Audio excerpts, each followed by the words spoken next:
25.1 परिचय।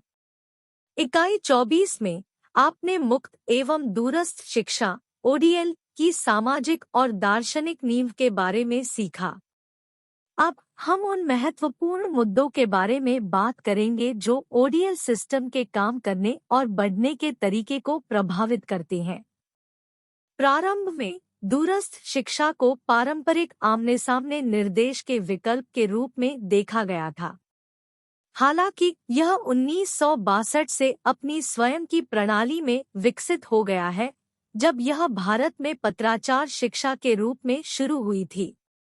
आज इसे open and distance learning ODL प्रणाली के रूप में जाना जाता है, जो उच्च शिक्षा चाहने वाले कई लोगों की प्राथमिक पसंद के रूप में लोकप्रियता हासिल कर रही है। ओडीएल प्रणाली की अपील इसके लचीलेपन और खुलेपन में निहित है, जो विभिन्न स्थानों, दूरदराज के क्षेत्रों और विविध सामाजिक और शैक्षणिक पृष्ठभूमि के लोगों तक पहुंच की अनुमति देती है। भौतिक उपस्थिति की आवश्यकता वाले संस्थानों में नामांकन करने में असमर्थ लोगों के लिए ओडीएल प्रणाली एक समाधान प्रदान करती है।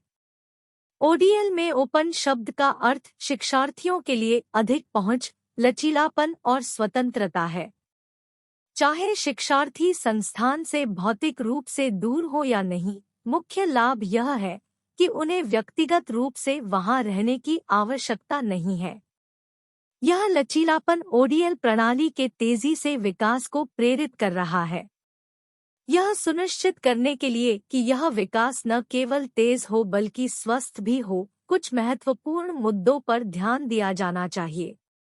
यह इकाई इक्विटी और पहुंच, लागत प्रभावशीलता, प्रौद्योगिकी उपयोग, नेटवर्किंग, गुणवत्ता, अनुसंधान की आवश्यकता और ओडीएल के तीव्र विकास के प्रभाव के बारे में चिंताओं जैसे मुद्दों का पता लगाएगी।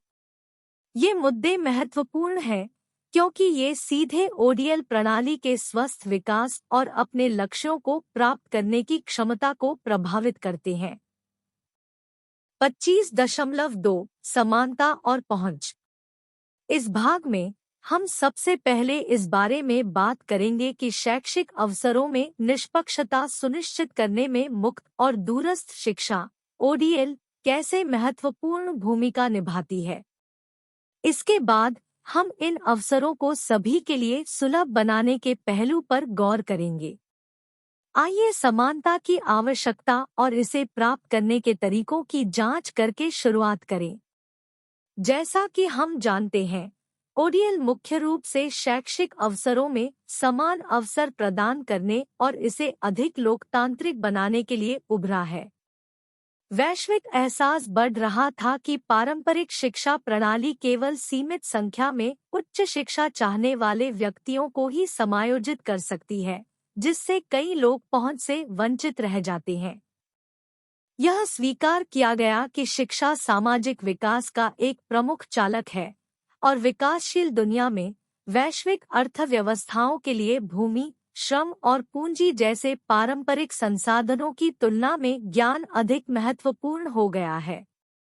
व्यक्तिगत प्रगति और राष्ट्रीय समृद्धि दोनों के लिए ओडीएल व्यापक शैक्षिक अवसरों के माध्यम से समानता प्राप्त करने के प्राथमिक साधन के रूप में सामने आता है।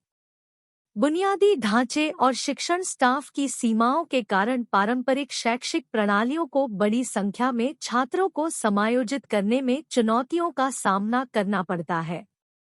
हालांकि ओडीएल में इन चुनौतियों को आसानी से दूर किया जा सकता है और मौजूदा बुनियादी ढांचे और शिक्षण संसाधनों का एक साथ विशाल छात्र आबादी को पूरा करने के लिए कुशलतापूर्वक उपयोग किया जा सकता है।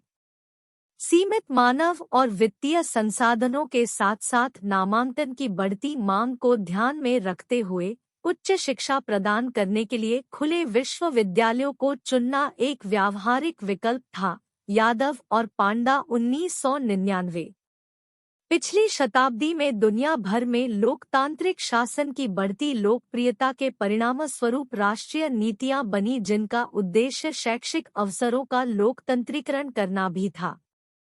दूरस्थ शिक्षा को मान्यता मिली और राज्य की नीतियों को राष्ट्रीय शिक्षा रणनीतियों के हिस्से के रूप में विकसित किया गया।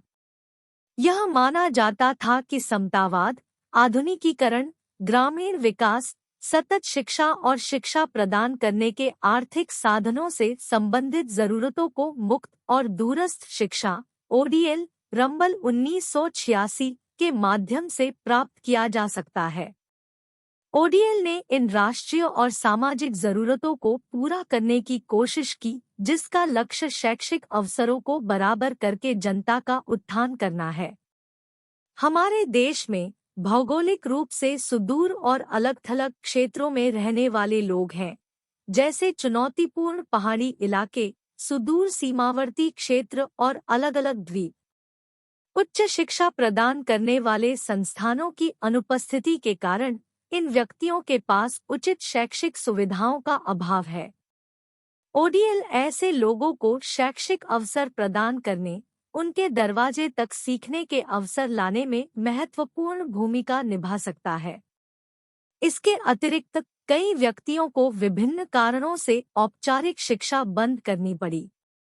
पारंपरिक शिक्षा प्रणाली में फिर से शामिल होना इसकी कठोरताओं के कारण बहुत देर से या असुविधाजनक माना जा सकता है।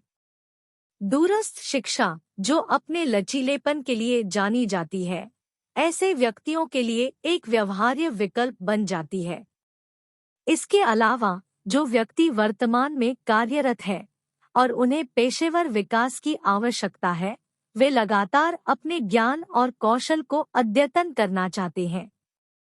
बदलते आर्थिक और तकनीकी परिदृश्य और लगातार बढ़ते ज्ञान आधार की मांगों को पूरा करने के लिए उन्हें अभिविन्यास कार्यक्रमों और विभिन्न प्रकार के प्रशिक्षण की आवश्यकता होती है। ओडीएल इन सेवारत व्यक्तियों को प्रशिक्षण प्रदान करने और उनकी शैक्षिक आवश्यकताओं को पूरा करने के लिए एक व्यावहारिक साधन के रूप में उभरता है। शिक्षा तक पहुंच। हमने इस बारे में बात की है कि कैसे open and distance learning ODL का लक्ष्य शिक्षा में निष्पक्षता लाना है, जिससे इसे व्यापक लोगों के लिए उपलब्ध कराया जा सके। सच्ची पहुंच का मतलब सिर्फ शैक्षिक अवसर प्राप्त करना ही नहीं है, बल्कि यह सुनिश्चित करना भी है कि शिक्षार्थी दूर से सीखने की चुनौतियों से हतोत्साहित न हो। इसके लिए छात्रों के लिए अच्छी सहायता सेवाओं की आवश्यकता है। शैक्षिक कार्यक्रमों को शिक्षार्थियों की विविध और बदलती आवश्यकताओं को पूरा करने के लिए भी डिजाइन किया जाना चाहिए। अब आइए पहले मुद्दे पर चर्चा करें, छात्र सहायता प्रदान करने का महत्व। यह सर्वविदित है कि कई छात्र दूरस्थ शिक्षा छोड़ देते हैं और चिंताएं हैं कि नामांकित छात्रों की संख्या समर्थन की गुणवत्ता से मेल नहीं खाती है, जिससे स्कूल छोड़ने की दर बढ़ जाती है। केवल वयस्क शिक्षार्थियों को शैक्षिक सामग्री देना, विशेषकर उन्हें जो सीखने में नए हैं, पर्याप्त नहीं है। जो महत्वपूर्ण है वह उन्हें पर्याप्त सहायता प्रदान करना है ताकि वे प्रेरित रहें और पढ़ाई न छोड़ें। इस समर्थन में शैक्षणिक और गैर शैक्षणिक परामर्श, ट्यूशन, आमने सामने संपर्क कार्यक्रम, व्यावहारिक प्रशिक्षण के अवसर और बहुत कुछ शामिल है। उपलब्ध अवसरों की पहुंच बढ़ाने के लिए ये शैक्षिक कार्यक्रमों का स्वाभाविक हिस्सा होना चाहिए। दूसरे मुद्दे पर चलते हैं, सामाजिक रूप से प्रासंगिक कार्यक्रमों की आवश्यकता।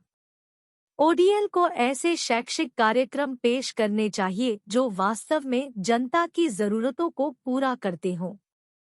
पहले के विपरीत, जहां ध्यान मुख्य रूप से अकादमिक मूल्य पर था, ओडीएल को शिक्षा प्रदान करने के लिए एक चैनल के रूप में देखा जाना चाहिए जो न केवल अकादमिक रूप से मूल्यवान है बल्कि शिक्षार्थियों की आवश्यकताओं के अनुरूप भी है। उदाहरण के लिए, अशिक्षा, कन्या भ्रूण हत्या, एड्स आदि जैसे जरूरी सामाजिक मुद्दे हैं जिनके लिए बड़े पैमाने पर शिक्षा कार्यक्रमों की आवश्यकता है। ग्रामीण विकास, महिला सशक्तिकरण, वयस्क शिक्षा, काम करने वालों के लिए प्रशिक्षण और खेती, पोल्ट्री फार्म चलाने आदि जैसे विभिन्न व्यवसायों में लोगों के कौशल में सुधार को बढ़ावा देने वाले कार्यक्रमों की भी आवश्यकता है। ये कार्यक्रम सामूहिक शिक्षा, निरंतर सीखने के लिए महत्वपूर्ण है। और सबसे महत्वपूर्ण, शिक्षा को सामाजिक और आर्थिक विकास का चालक बनाना। इंदिरा गांधी राष्ट्रीय मुक्त विश्वविद्यालय इग्नू और हमारे देश में कई अन्य मुक्त शिक्षण संस्थान ऐसे कार्यक्रम पेश करते हैं जिनका अकादमिक मूल्य भी है और इन सामाजिक आवश्यकताओं को भी संबोधित किया जाता है। शिक्षक शिक्षा कार्यक्रम, एड्स के बारे में जागरूकता कार्यक्रम और महिलाओं, किसानों, इंजीनियरों, डॉक्टरों और नर्सों को सशक्त बनाने की पहल सामाजिक प्रासंगिकता वाले कार्यक्रमों के उदाहरण हैं। अभिगम्यता का एक और अर्थ है। कार्यक्रम प्रदान करते समय यह जांचना महत्वपूर्ण है कि एकीकृत प्रौद्योगिकियां कार्यक्रम को इच्छित समूह के लिए उपलब्ध कराती है या नहीं। इसलिए शैक्षिक कार्यक्रम बनाते समय हमें इस बात पर विचार करना चाहिए कि क्या हार्डवेयर और सॉफ्टवेयर खरीदने की लागत शिक्षार्थियों के लिए सस्ती है। यह आकलन करना भी महत्वपूर्ण है कि क्या उपलब्ध बुनियादी ढांचा उनके उपयोग की अनुमति देता है। ऐसे पाठ्यक्रम में सॉफ्टवेयर शामिल करना जिसमें शिक्षार्थियों द्वारा महत्वपूर्ण वित्तीय निवेश की आवश्यकता होती है, पहुंच पर नकारात्मक प्रभाव डाल सकता है। इसलिए यह सुनिश्चित किया जाना चाहिए कि open and distance learning (ODL) न केवल कई लोगों को शिक्षा उपलब्ध कराता है बल्कि विभिन्न क्षेत्रों में मानव संसाधन विकास को बढ़ावा देने के लिए उनकी विभिन्न जरूरतों को भी पूरा करता है। तभी शिक्षा द्वारा लाया गया सामाजिक विकास केवल शहरी क्षेत्रों में ही नहीं बल्कि पूरे देश में समान रूप से फैल सकता है। चिंतन और कार्य 25.1 ओडीएल शैक्षिक अवसरों को सही अर्थों में कैसे लोकतांत्रिक बना सकता है और इसे वयस्क और सेवारत शिक्षार्थियों के लिए सही अर्थों में कैसे सुलभ बनाया जा सकता है। भारत के एक मुक्त विश्वविद्यालय इग्नू के एक छात्र के रूप में जिसे रिफ्लेक्शन एंड एक्शन 25.1 का काम सौंपा गया है, मैं खुद को इस विचारशील अन्वेषण में लगा हुआ पाता हूं कि कैसे open and distance learning (ODL) वयस्कों और युवाओं के लिए अवसरों को सुलभ बनाकर शिक्षा को वास्तव में लोकतांत्रिक बना सकता है। सेवा सीखने वाले इस कार्य के लिए ओडीएल की अनूठी चुनौतियों और संभावनाओं और विविध शिक्षार्थी जनसांख्यिकी पर इसके प्रभाव की व्यापक समझ की आवश्यकता है। परिचय लगभग 150 शब्द। Open and distance learning (ODL) सीखने के अवसरों तक पहुंच में बाधा डालने वाली बाधाओं को तोड़कर शिक्षा को लोकतांत्रिक बनाने में एक महत्वपूर्ण साधन के रूप में कार्य करता है। शिक्षा के लोकतंत्रीकरण का सार उम्र, पेशे या सामाजिक-आर्थिक पृष्ठभूमि की परवाह किए बिना समान पहुंच प्रदान करना है। इस प्रतिबिंब का उद्देश्य उन तंत्रों को उजागर करना है जिसके माध्यम से ओडीएल वयस्क और सेवाकालीन शिक्षार्थियों को सशक्त बना सकता है, आजीवन सीखने और समावेशिता की संस्कृति को बढ़ावा दे सकता है। वयस्क और सेवाकालीन शिक्षार्थियों की आवश्यकताओं को समझना लगभग 200 शब्द। वयस्क शिक्षार्थियों और पूर्णकालिक रोजगार में लगे लोगों के पास पारंपरिक छात्रों की तुलना में अद्वितीय चुनौतियां होती है। काम, परिवार और अन्य जिम्मेदारियों के बीच संतुलन बनाते हुए वे अक्सर लचीले सीखने के रास्ते तलाशते हैं। ओडीएल अपनी अतुल्यकालिक प्रकृति और स्वक्ति वाली संरचना के साथ इन जरूरतों को पूरा करता है। यह मानते हुए कि वयस्क शिक्षार्थी विविध अनुभव लेकर आते हैं, ओडीएल को उनके मौजूदा ज्ञान को स्वीकार करने और उसका लाभ उठाने के लिए तैयार किया जा सकता है, जिससे शिक्षा अधिक सार्थक और प्रासंगिक हो जाएगी।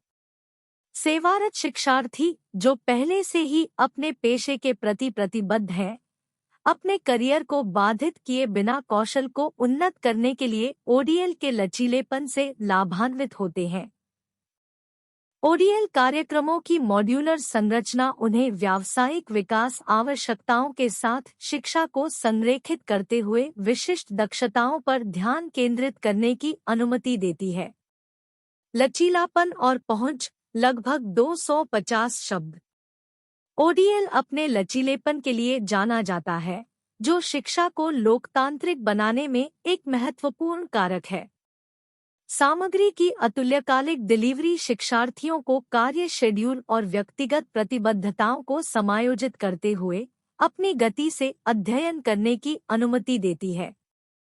इसके अलावा पाठ्यक्रम सामग्री की ऑनलाइन पहुंच भौगोलिक बाधाओं को कम करती है, जिससे दूरदराज के क्षेत्रों के शिक्षार्थियों को गुणवत्तापूर्ण शिक्षा प्राप्त करने में मदद मिलती है। पहुंच बढ़ाने के लिए इग्नू मुद्रित सामग्री, ऑनलाइन संसाधन और मल्टीमीडिया सामग्री सहित विभिन्न प्रकार के मीडिया का उपयोग करता है। यह मल्टीमॉडल दृष्टिकोण विविध शिक्षण प्राथमिकताओं को समायोजित करता है, यह सुनिश्चित करते हुए कि शैक्षिक अवसर तकनीकी या साक्षरता बाधाओं से प्रतिबंधित नहीं है। नवीन शैक्षणिक दृष्टिकोण, लगभग 200 शब्द। शिक्षा का लोकतंत्रीकरण करने के लिए नवीन शैक्षणिक दृष्टिकोण की आवश्यकता होती है, जो शिक्षार्थियों को संलग्न और प्रेरित करता है। इग्नू विभिन्न शिक्षण शैलियों को पूरा करने के लिए स्वनिर्देशात्मक सामग्री, मल्टीमीडिया सामग्री और इंटरैक्टिव सत्रों का मिश्रण शामिल करता है। वर्चुअल लैब और सिमुलेशन जैसी प्रौद्योगिकी का उपयोग सीखने के अनुभव को बढ़ाता है, जिससे यह अधिक इंटरैक्टिव और व्यावहारिक हो जाता है। ऑनलाइन मंचों और चर्चा समूहों के माध्यम से सहयोगात्मक शिक्षा को बढ़ावा दिया जाता है, जिससे शिक्षार्थियों के बीच समुदाय की भावना पैदा होती है। यह विशेष रूप से वयस्क और सेवारत शिक्षार्थियों के लिए महत्वपूर्ण है, जो अपनी अनूठी सीखने की स्थितियों के कारण अलग-थलग महसूस कर सकते हैं। पीयर टू पीयर लर्निंग और मेंटरशिप कार्यक्रमों का उपयोग शैक्षिक अनुभव को और समृद्ध करता है। सामर्थ्य और वित्तीय समावेशन, लगभग 150 शब्द। शिक्षा के सच्चे लोकतंत्रीकरण में वित्तीय बाधाओं को दूर करना शामिल है। ओडीएल अक्सर पारंपरिक शिक्षा की तुलना में अधिक किफायती शिक्षार्थियों पर आर्थिक बोझ को कम करता है। इग्नू एक सार्वजनिक संस्थान होने के नाते अपनी फीस उचित रखने का प्रयास करता है, यह सुनिश्चित करते हुए कि शिक्षा समाज के व्यापक वर्ग के लिए सुलभ बनी रहे। इसके अलावा इग्नू आर्थिक रूप से वंचित शिक्षार्थियों का समर्थन करने के लिए विभिन्न छात्रवृत्ति और वित्तीय सहायता कार्यक्रम प्रदान करता है। वित्तीय बाधाओं को दूर करके ओडीएल शिक्षा को उन वयस्क और सेवारत शिक्षार्थियों के लिए समावेशी और सुलभ बनाने में महत्वपूर्ण योगदान देता है, जिन्हें आर्थिक चुनौतियों का सामना करना पड़ सकता है। निष्कर्ष, लगभग 150 शब्द। निष्कर्ष में मुक्त और दूरस्थ शिक्षा ओडीएल में वयस्क और सेवारत शिक्षार्थियों के लिए सीखने के अवसरों तक समान पहुंच प्रदान करके शिक्षा को लोकतांत्रिक बनाने की क्षमता है। जैसा कि इग्नू ने उदाहरण दिया है, ओडीएल का लचीलापन, नवीन शैक्षणिक दृष्टिकोण और सामर्थ्य आजीवन सीखने के लिए अनुकूल वातावरण बनाते हैं। वयस्क और सेवाकालीन शिक्षार्थियों की विशिष्ट आवश्यकताओं और चुनौतियों को संबोधित करके ओडीएल एक विविध और समावेशी शिक्षण समुदाय के सशक्तिकरण में योगदान देता है। इग्नू के एक छात्र के रूप में मैं शिक्षा को सभी के लिए सुलभ बनाने की संस्थान की प्रतिबद्धता से प्रेरित हूँ और मेरा मानना है कि ओडीएल समावेशी शिक्षा के भविष्य को आकार देने में महत्वपूर्ण भूमिका निभाता रहेगा। 25.3 लागत प्रभावशीलता। स्वतंत्रता प्राप्ति के बाद से उच्च शिक्षा की मांग बढ़ी है, जिससे पारंपरिक शिक्षा प्रणाली का महत्वपूर्ण विस्तार हुआ है। तृतीयक स्तर पर संस्थानों की संख्या और नामांकन में काफी वृद्धि हुई है। हालांकि सरकार द्वारा प्रारंभिक शिक्षा को प्राथमिकता देने के कारण उच्च शिक्षा के लिए वित्त पोषण चुनौतीपूर्ण हो गया है। इसने शिक्षण संस्थानों को शिक्षा की गुणवत्ता से समझौता किए बिना किफायती होने के लिए मजबूर किया है। अध्ययनों से पता चलता है कि open and distance learning (ODL) लागत प्रभावी है और लंबी अवधि में शिक्षा प्रदान करने का एक अधिक किफायती तरीका बनकर उभरता है। दूरस्थ शिक्षा मौजूदा भौतिक और मानव संसाधनों का लाभ उठा सकती है, जिससे बिना किसी अतिरिक्त लागत के नामांकन बढ़ सकता है। अनुसंधान इंगित करता है कि पारंपरिक मोड की तुलना में दूरस्थ मोड में शिक्षण की इकाई लागत कम है। इसका मतलब यह है कि दूरस्थ शिक्षा के माध्यम से कम पैसे में अधिक संख्या में शिक्षार्थियों को शिक्षित किया जा सकता है। दुनिया भर में दूरस्थ शिक्षा प्रदान करने वाले संस्थानों पर रंबल 1986 द्वारा किए गए लागत विश्लेषण से पता चलता है कि उनकी प्रति छात्र, प्रति स्नातक और प्रति क्रेडिट लागत कम है। दूरी और पारंपरिक तरीकों की लागत की तुलना करने पर निर्देश प्रदान करने के लिए प्रति व्यक्ति व्यय दूरी मोड में कम पाया जाता है।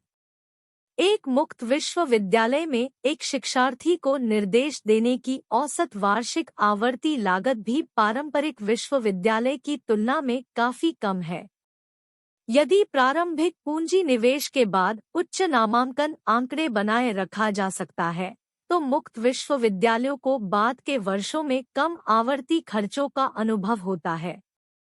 मुक्त और दूरस्थ शिक्षा (ओडीएल) शिक्षा लागत प्रभावी है क्योंकि यह एक औद्योगिक दृष्टिकोण का उपयोग करती है, बड़ी संख्या में नामांकित छात्रों के लिए शिक्षण सामग्री का उत्पादन और वितरण करती है। पारंपरिक शिक्षा के विपरीत व्यापक परिसरों, भवनों या अतिरिक्त शिक्षकों की कोई आवश्यकता नहीं है।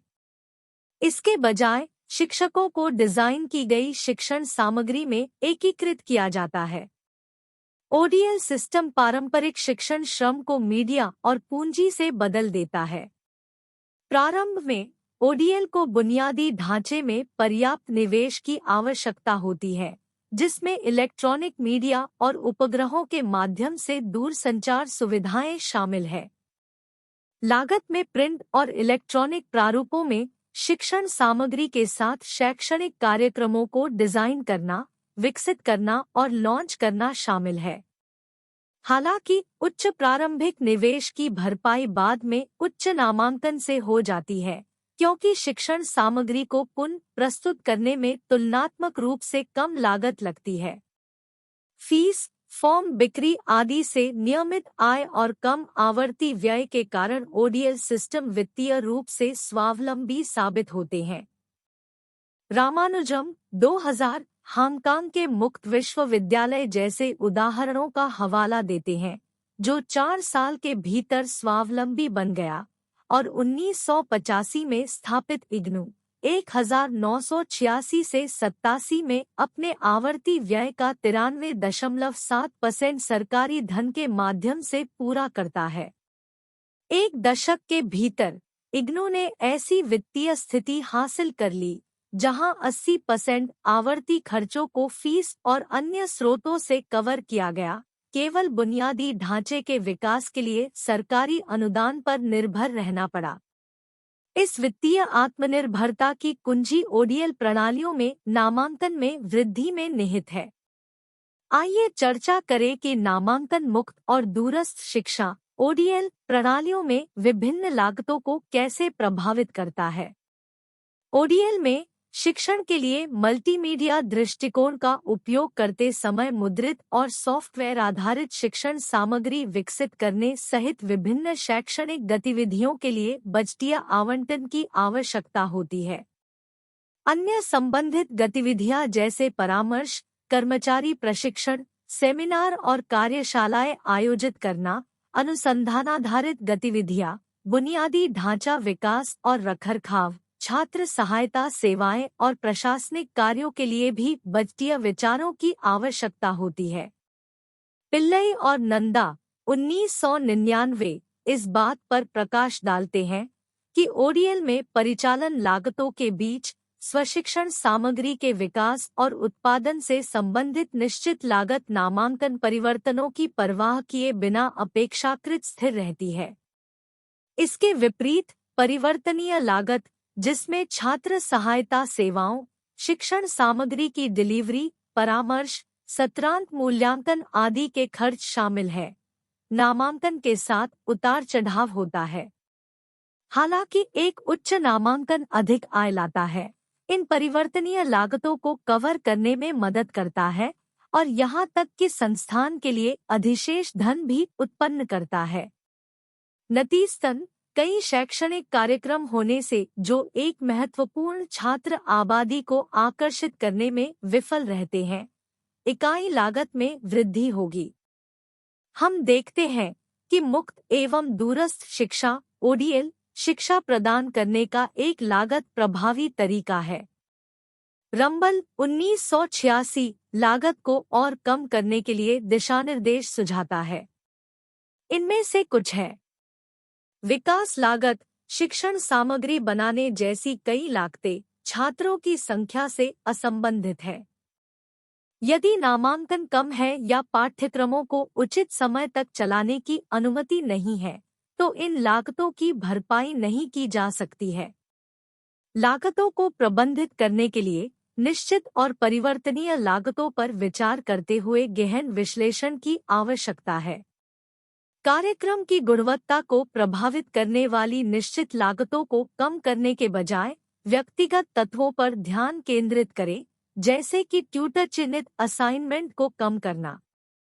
इसके अलावा पैसे बचाने के लिए पुराने पाठ्यक्रमों को उचित अवधि तक चलने दें। मीडिया का चुनाव आर्थिक कारणों से महत्वपूर्ण है। उदाहरण के लिए तय करें कि क्या सीडी की पेशकश पर्याप्त है या किसी विशिष्ट विषय के लिए ओवर द एयर प्रसारण आवश्यक है।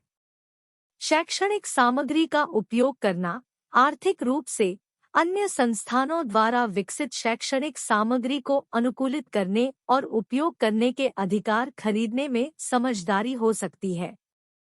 अस्थायी कर्मचारी लागत कम करने के लिए आवश्यकतानुसार ट्यूशन, परामर्श आदि के लिए अस्थायी कर्मचारियों को नियुक्त करने पर विचार करें। वित्तीय प्रबंधन सिद्धांत, वित्तीय संसाधनों को कुशलतापूर्वक प्रबंधित करने के लिए प्रस्तावों और योजनाओं को लाभ विश्लेषण, शून्य आधारित बजटिंग आदि के अधीन करने जैसे वित्तीय प्रबंधन सिद्धांतों का अभ्यास करें। चिंतन और क्रिया 25.2 किन्हीं दो उपायों पर प्रकाश डालिए जो खुली दूरस्थ शिक्षा प्रणालियों में खर्चों को कम करने में मदद करते हैं। लागत प्रभावशीलता हासिल करने के लिए नामांकन संख्या ऊंची रखना क्यों महत्वपूर्ण है? चिंतन और कार्रवाई 25.2 मुक्त दूरस्थ शिक्षा में लागत में कमी के लिए रणनीतियाँ। इग्नू के एक छात्र के रूप में मुझे खुली दूरस्थ शिक्षा प्रणालियों में लागत में कमी से संबंधित कार्यों पर विचार करने और प्रस्तावित करने का काम दिया गया है। इस चिंतन में मैं दो महत्वपूर्ण उपायों पर प्रकाश डालूंगा जो ऐसे शैक्षिक ढांचे में व्यय में कमी लाने में महत्वपूर्ण योगदान दे सकते हैं। इसके अतिरिक्त मैं लागत प्रभावशीलता प्राप्त करने के लिए उच्च नामांकन संख्या बनाए रखने के महत्व पर भी चर्चा करूंगा। व्यय कटौती के उपाय, डिजिटल परिवर्तन और तकनीकी एकीकरण। खुली दूरस्थ शिक्षा के क्षेत्र में प्रौद्योगिकी का लाभ उठाना लागत में कमी के मामले में गेम चेंजर हो सकता है। डिजिटल परिवर्तन को अपनाने में पारंपरिक कागज आधारित सामग्रियों से डिजिटल संसाधनों में परिवर्तन शामिल है। यह उपाय मुद्रण लागत, डाक खर्च और भौतिक भंडारण की आवश्यकता में काफी हद तक कटौती कर सकता है। ई-पुस्तकें, ऑनलाइन मूल्यांकन और मल्टीमीडिया सामग्री पारंपरिक पाठ्यपुस्तकों को प्रतिस्थापित या पूरक कर सकती है, जिससे उत्पादन और वितरण लागत कम हो सकती है। इसके अलावा तकनीकी एकीकरण प्रशासनिक प्रक्रियाओं को सुव्यवस्थित कर सकता है। एक मजबूत लर्निंग मैनेजमेंट सिस्टम (LMS) को लागू करने से न केवल कुशल सामग्री वितरण की सुविधा मिलती है, बल्कि विभिन्न प्रशासनिक कार्य भी स्वचालित हो जाते हैं। नामांकन प्रक्रियाओं से लेकर ग्रेडिंग मूल्यांकन तक प्रौद्योगिकी मानव संसाधनों पर कार्यभार को काफी कम कर सकती है, जिससे दीर्घकालिक लागत बचत हो सकती है। प्रौद्योगिकी में प्रारंभिक निवेश महत्वपूर्ण लग सकता है, लेकिन कम आवर्ती लागत और बेहतर परिचालन दक्षता सहित दीर्घकालिक लाभ अग्रिम खर्चों से अधिक है। सहयोगात्मक संसाधन साझाकरण और मुक्त शैक्षिक संसाधन (OER) शैक्षणिक संस्थानों के बीच सहयोग और संसाधनों की साझेदारी लागत में कमी के लिए एक शक्तिशाली रणनीति हो सकती है। मुक्त शैक्षिक संसाधन (OER) स्वतंत्र रूप से सुलभ, खुले तौर पर लाइसेंस प्राप्त सामग्री है, जिनका उपयोग, संशोधन और साझा किया जा सकता है। शैक्षिक सामग्री के इस विशाल पूल का उपयोग करके संस्थान स्वामित्व सामग्री के निर्माण और खरीद पर बचत कर सकते हैं। सहयोगात्मक प्रयास सामग्री साझाकरण से आगे भी बढ़ सकते हैं। ऑनलाइन पाठ्यक्रमों, सहयोगात्मक अनुसंधान पहलों और संयुक्त संकाय विकास कार्यक्रमों की मेजबानी के लिए साझा बुनियादी ढांचा महत्वपूर्ण लागत बचत में योगदान कर सकता है।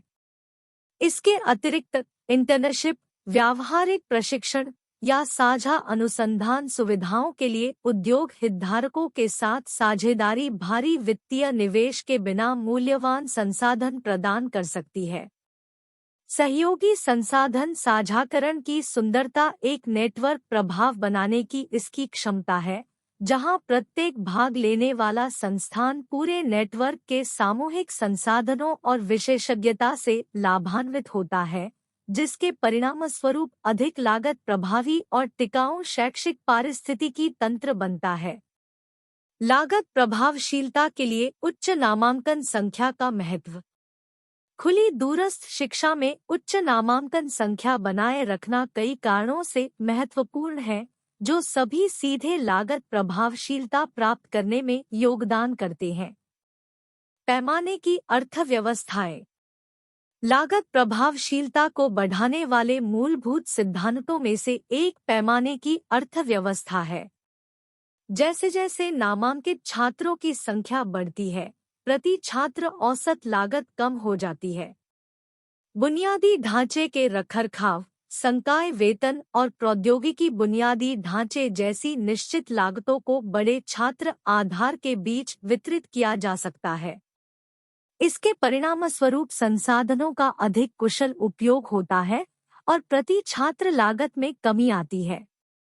इसके विपरीत कम नामांकन संख्या के कारण संसाधनों का कम उपयोग हो सकता है, जिससे प्रति छात्र लागत काफी अधिक हो सकती है। इसलिए मौजूदा बुनियादी ढांचे और मानव संसाधनों के उपयोग को अनुकूलित करने के लिए नामांकन को अधिकतम करना अनिवार्य हो जाता है। वित्तीय स्थिरता। उच्च नामांकन संख्याएं खुली दूरस्थ शिक्षा प्रणाली की वित्तीय स्थिरता में योगदान करती है।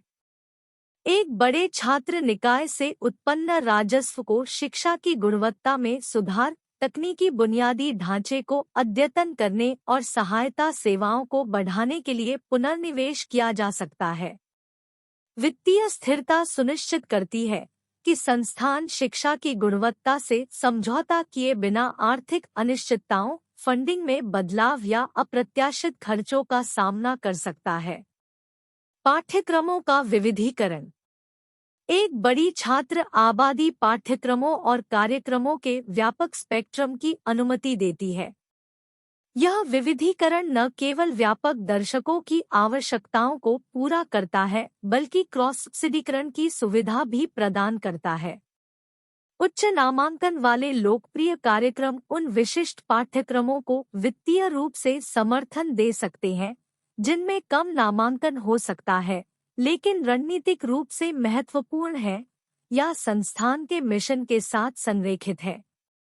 यह क्रॉस सब्सिडाइजेशन मॉडल यह सुनिश्चित करता है कि संस्थान पर अनुचित वित्तीय बोझ डाले बिना पाठ्यक्रमों की एक विस्तृत श्रृंखला उपलब्ध है। बढ़ी हुई प्रतिष्ठा और पहुंच। उच्च नामांकन संख्या मुक्त दूरस्थ शिक्षा संस्थान की प्रतिष्ठा और पहुंच में योगदान करती है। एक बड़ा और विविध छात्र समूह एक सकारात्मक फीडबैक लूप बनाता है। एक प्रतिष्ठित संस्थान अधिक छात्रों को आकर्षित करता है और अधिक छात्र संस्थान की प्रतिष्ठा में योगदान करते हैं। इस सकारात्मक चक्र से संस्था के कार्यक्रमों की मांग बढ़ सकती है। अतिरिक्त संसाधन, साझेदारी और सहयोग के अवसर आकर्षित हो सकते हैं।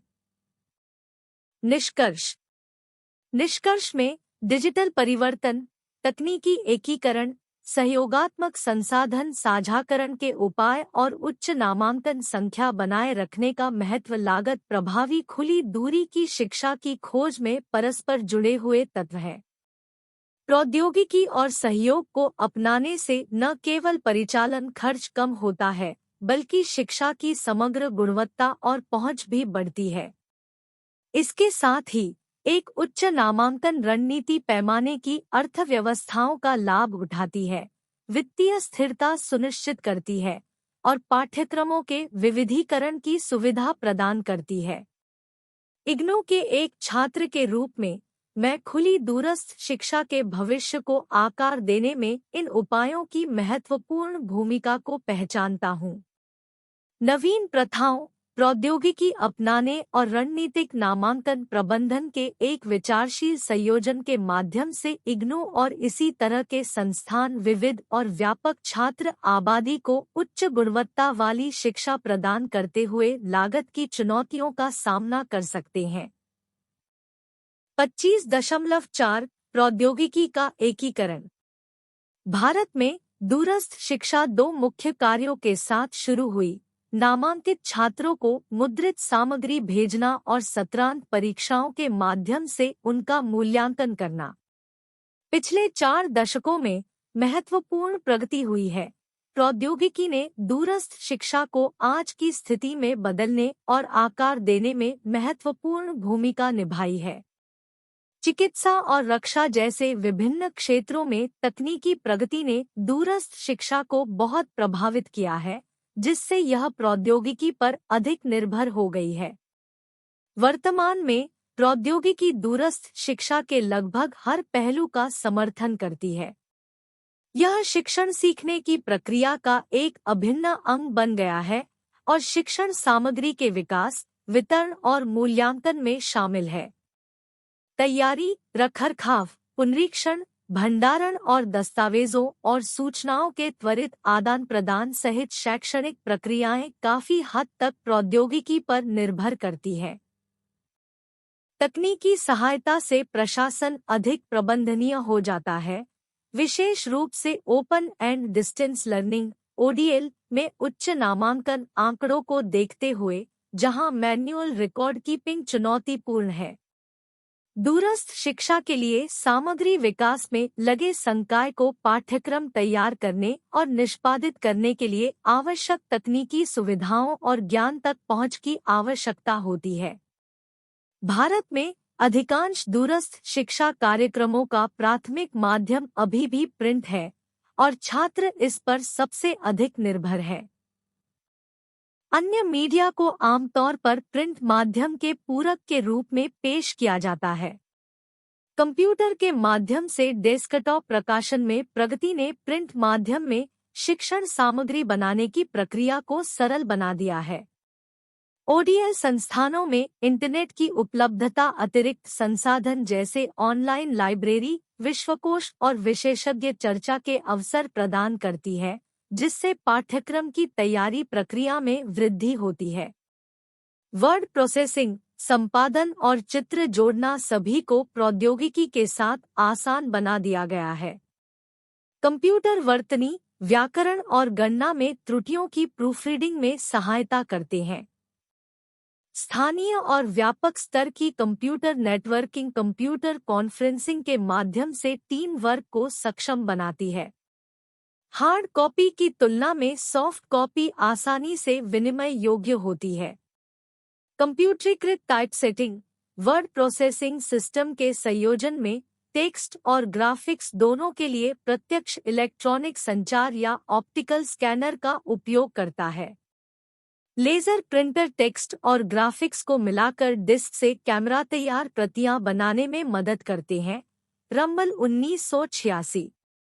आज खुली और दूरस्थ शिक्षा ओडीएल प्रणालियां निर्देश के लिए मल्टीमीडिया दृष्टिकोण का उपयोग करती है। प्रिंट, ऑडियो और वीडियो कैसेट के अलावा computer disc, telephone, interactive radio और टीवी कार्यक्रम, उपग्रह मध्यस्थ टेलीकॉन्फ्रेंसिंग और कंप्यूटर कॉन्फ्रेंसिंग का उपयोग निर्देश और परामर्श के लिए किया जाता है। ऑनलाइन शिक्षण की पेशकश करने वाले आभासी विश्वविद्यालय लोकप्रियता हासिल कर रहे हैं। भारत में इग्नू विशिष्ट क्षेत्रों में ऑनलाइन कार्यक्रम भी प्रदान करता है। कुशल निवेश के लिए प्रौद्योगिकी महत्वपूर्ण है, लेकिन नवीनतम प्रौद्योगिकी में भारी निवेश को नियमित उपयोग द्वारा उचित ठहराया जाना चाहिए। नवीनतम प्रौद्योगिकियों को अपनाने के दबाव के आगे झुकने के बजाय मौजूदा प्रौद्योगिकियों का पूरा उपयोग किया जाना चाहिए। इलेक्ट्रॉनिक मीडिया और टेलीकॉन्फ्रेंसिंग के लिए सॉफ्टवेयर यदि उपयोग नहीं किया जाता है तो संसाधन की बर्बादी होती है। किसी पाठ्यक्रम में इसे एकीकृत करने से पहले प्रौद्योगिकी के शैक्षणिक मूल्य पर विचार किया जाना चाहिए। इस प्रकार प्रौद्योगिकी में निवेश के लिए गहन योजना और बजट की आवश्यकता होती है। प्रौद्योगिकी संचालित ओडीएल प्रणालियों में सावधानी बरतने की आवश्यकता है, क्योंकि इंटरनेट पर आभासी विश्वविद्यालय विश्व स्तर पर छात्रों को आकर्षित करने का प्रयास करते हैं।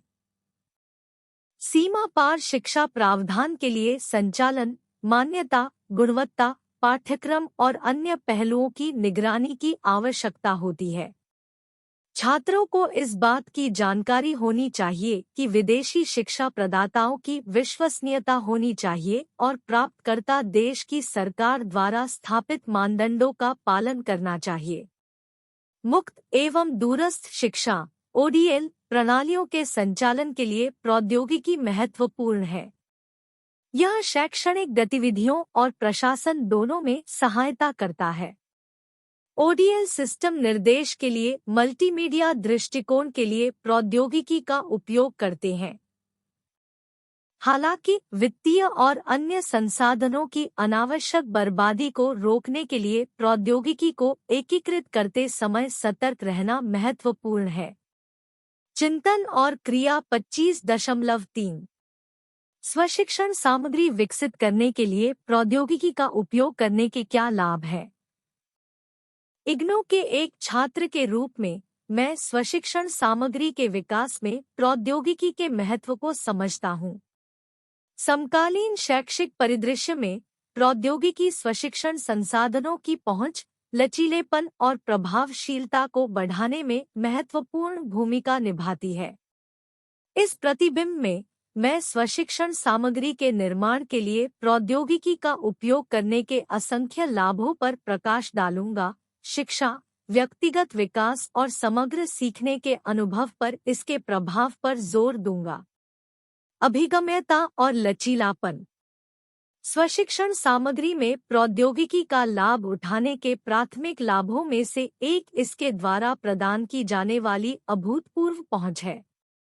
डिजिटल प्लेटफॉर्म और ऑनलाइन संसाधन भौगोलिक बाधाओं को तोड़ते हैं, जिससे शिक्षार्थियों को दुनिया में कहीं से भी शैक्षिक सामग्री तक पहुंचने में मदद मिलती है। यह पहुंच इग्नू जैसे खुले विश्वविद्यालयों के लिए विशेष रूप से महत्वपूर्ण है, जहां छात्र विविध पृष्ठभूमि और स्थानों से आते हैं। प्रौद्योगिकी यह सुनिश्चित करती है कि शिक्षण सामग्री 24/7 उपलब्ध हो, जिससे छात्र अपनी गति और सुविधा से सीख सकें। इसके अलावा प्रौद्योगिकी सीखने के तरीके में लचीलेपन की सुविधा प्रदान करती है। स्वशिक्षण सामग्री को ई-पुस्तकें, इंटरैक्टिव मॉड्यूल, पॉडकास्ट और वीडियो व्याख्यान जैसे विभिन्न प्रारूपों में डिजाइन किया जा सकता है। यह विविधता विभिन्न सीखने की शैलियों और प्राथमिकताओं को समायोजित करती है। विविध छात्र आबादी की विभिन्न आवश्यकताओं को पूरा करती है। उदाहरण के लिए, एक छात्र जो दृश्य रूप से सीखता है, उसे वीडियो व्याख्यान से अधिक लाभ हो सकता है, जबकि जो व्यक्ति पढ़ना पसंद करता है, वह ई-पुस्तकों से जुड़ सकता है। इंटरैक्टिव और आकर्षक सीखने का अनुभव। प्रौद्योगिकी इंटरैक्टिव तत्वों को स्वशिक्षण सामग्री में एकीकृत करने, उन्हें गतिशील और आकर्षक संसाधनों में बदलने में सक्षम बनाती है। सीखने के अनुभव को और अधिक प्रभावशाली बनाने के लिए क्विज, सिमुलेशन और मल्टीमीडिया प्रस्तुतिकरण जैसी सुविधाओं को शामिल किया जा सकता है। इंटरैक्टिव सामग्री न केवल शिक्षार्थी की रुचि को बनाए रखती है, बल्कि जानकारी की समझ और उसे बनाए रखने में भी वृद्धि करती है। यह जुड़ाव स्वनिर्देशित शिक्षार्थियों के लिए महत्वपूर्ण है, क्योंकि यह विषय वस्तु को और अधिक जानने के लिए जिज्ञासा और प्रेरणा की भावना को बढ़ावा देता है। इसके अतिरिक्त प्रौद्योगिकी वास्तविक दुनिया के उदाहरणों, केस अध्ययनों और मल्टीमीडिया तत्वों को शामिल करने की अनुमति देती है, जो सैद्धांतिक अवधारणाओं को जीवन में लाते हैं। यह दृष्टिकोण न केवल सीखने के अनुभव को अधिक मनोरंजक बनाता है, बल्कि छात्रों को अकादमिक ज्ञान को व्यावहारिक अनुप्रयोगों से जोड़ने में भी मदद करता है, जिससे उनकी समझ गहरी होती है। वैयक्तिकरण और अनुकूलनशीलता। स्वशिक्षण सामग्री में प्रौद्योगिकी का उपयोग करने के असाधारण लाभों में से एक वैयक्तिकरण की क्षमता है। अनुकूली शिक्षण प्रौद्योगिकियां किसी छात्र की प्रगति का विश्लेषण कर सकती हैं, ताकत और कमजोरियों की पहचान कर सकती है और उसके अनुसार सामग्री को तैयार कर सकती हैं। यह वैयक्तिकृत दृष्टिकोण यह सुनिश्चित करता है कि शिक्षार्थियों को उस स्तर और गति पर सामग्री प्राप्त हो जो उनकी व्यक्तिगत आवश्यकताओं के अनुरूप हो। उदाहरण के लिए, यदि कोई छात्र किसी विशेष क्षेत्र में उत्कृष्टता प्राप्त करता है, तो सिस्टम उन्हें अधिक चुनौतीपूर्ण सामग्री की ओर आगे बढ़ा सकता है, साथ ही उन क्षेत्रों में अतिरिक्त सहायता प्रदान कर सकता है जहां उन्हें संघर्ष करना पड़ सकता है।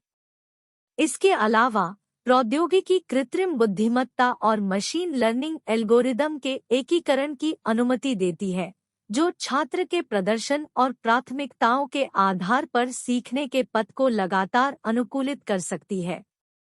यह अनुकूलनशीलता एक खुले विश्वविद्यालय की सेटिंग में विशेष रूप से फायदेमंद है, जहां छात्रों के पास विविध शैक्षणिक पृष्ठभूमि और पूर्व ज्ञान के विभिन्न स्तर होते हैं।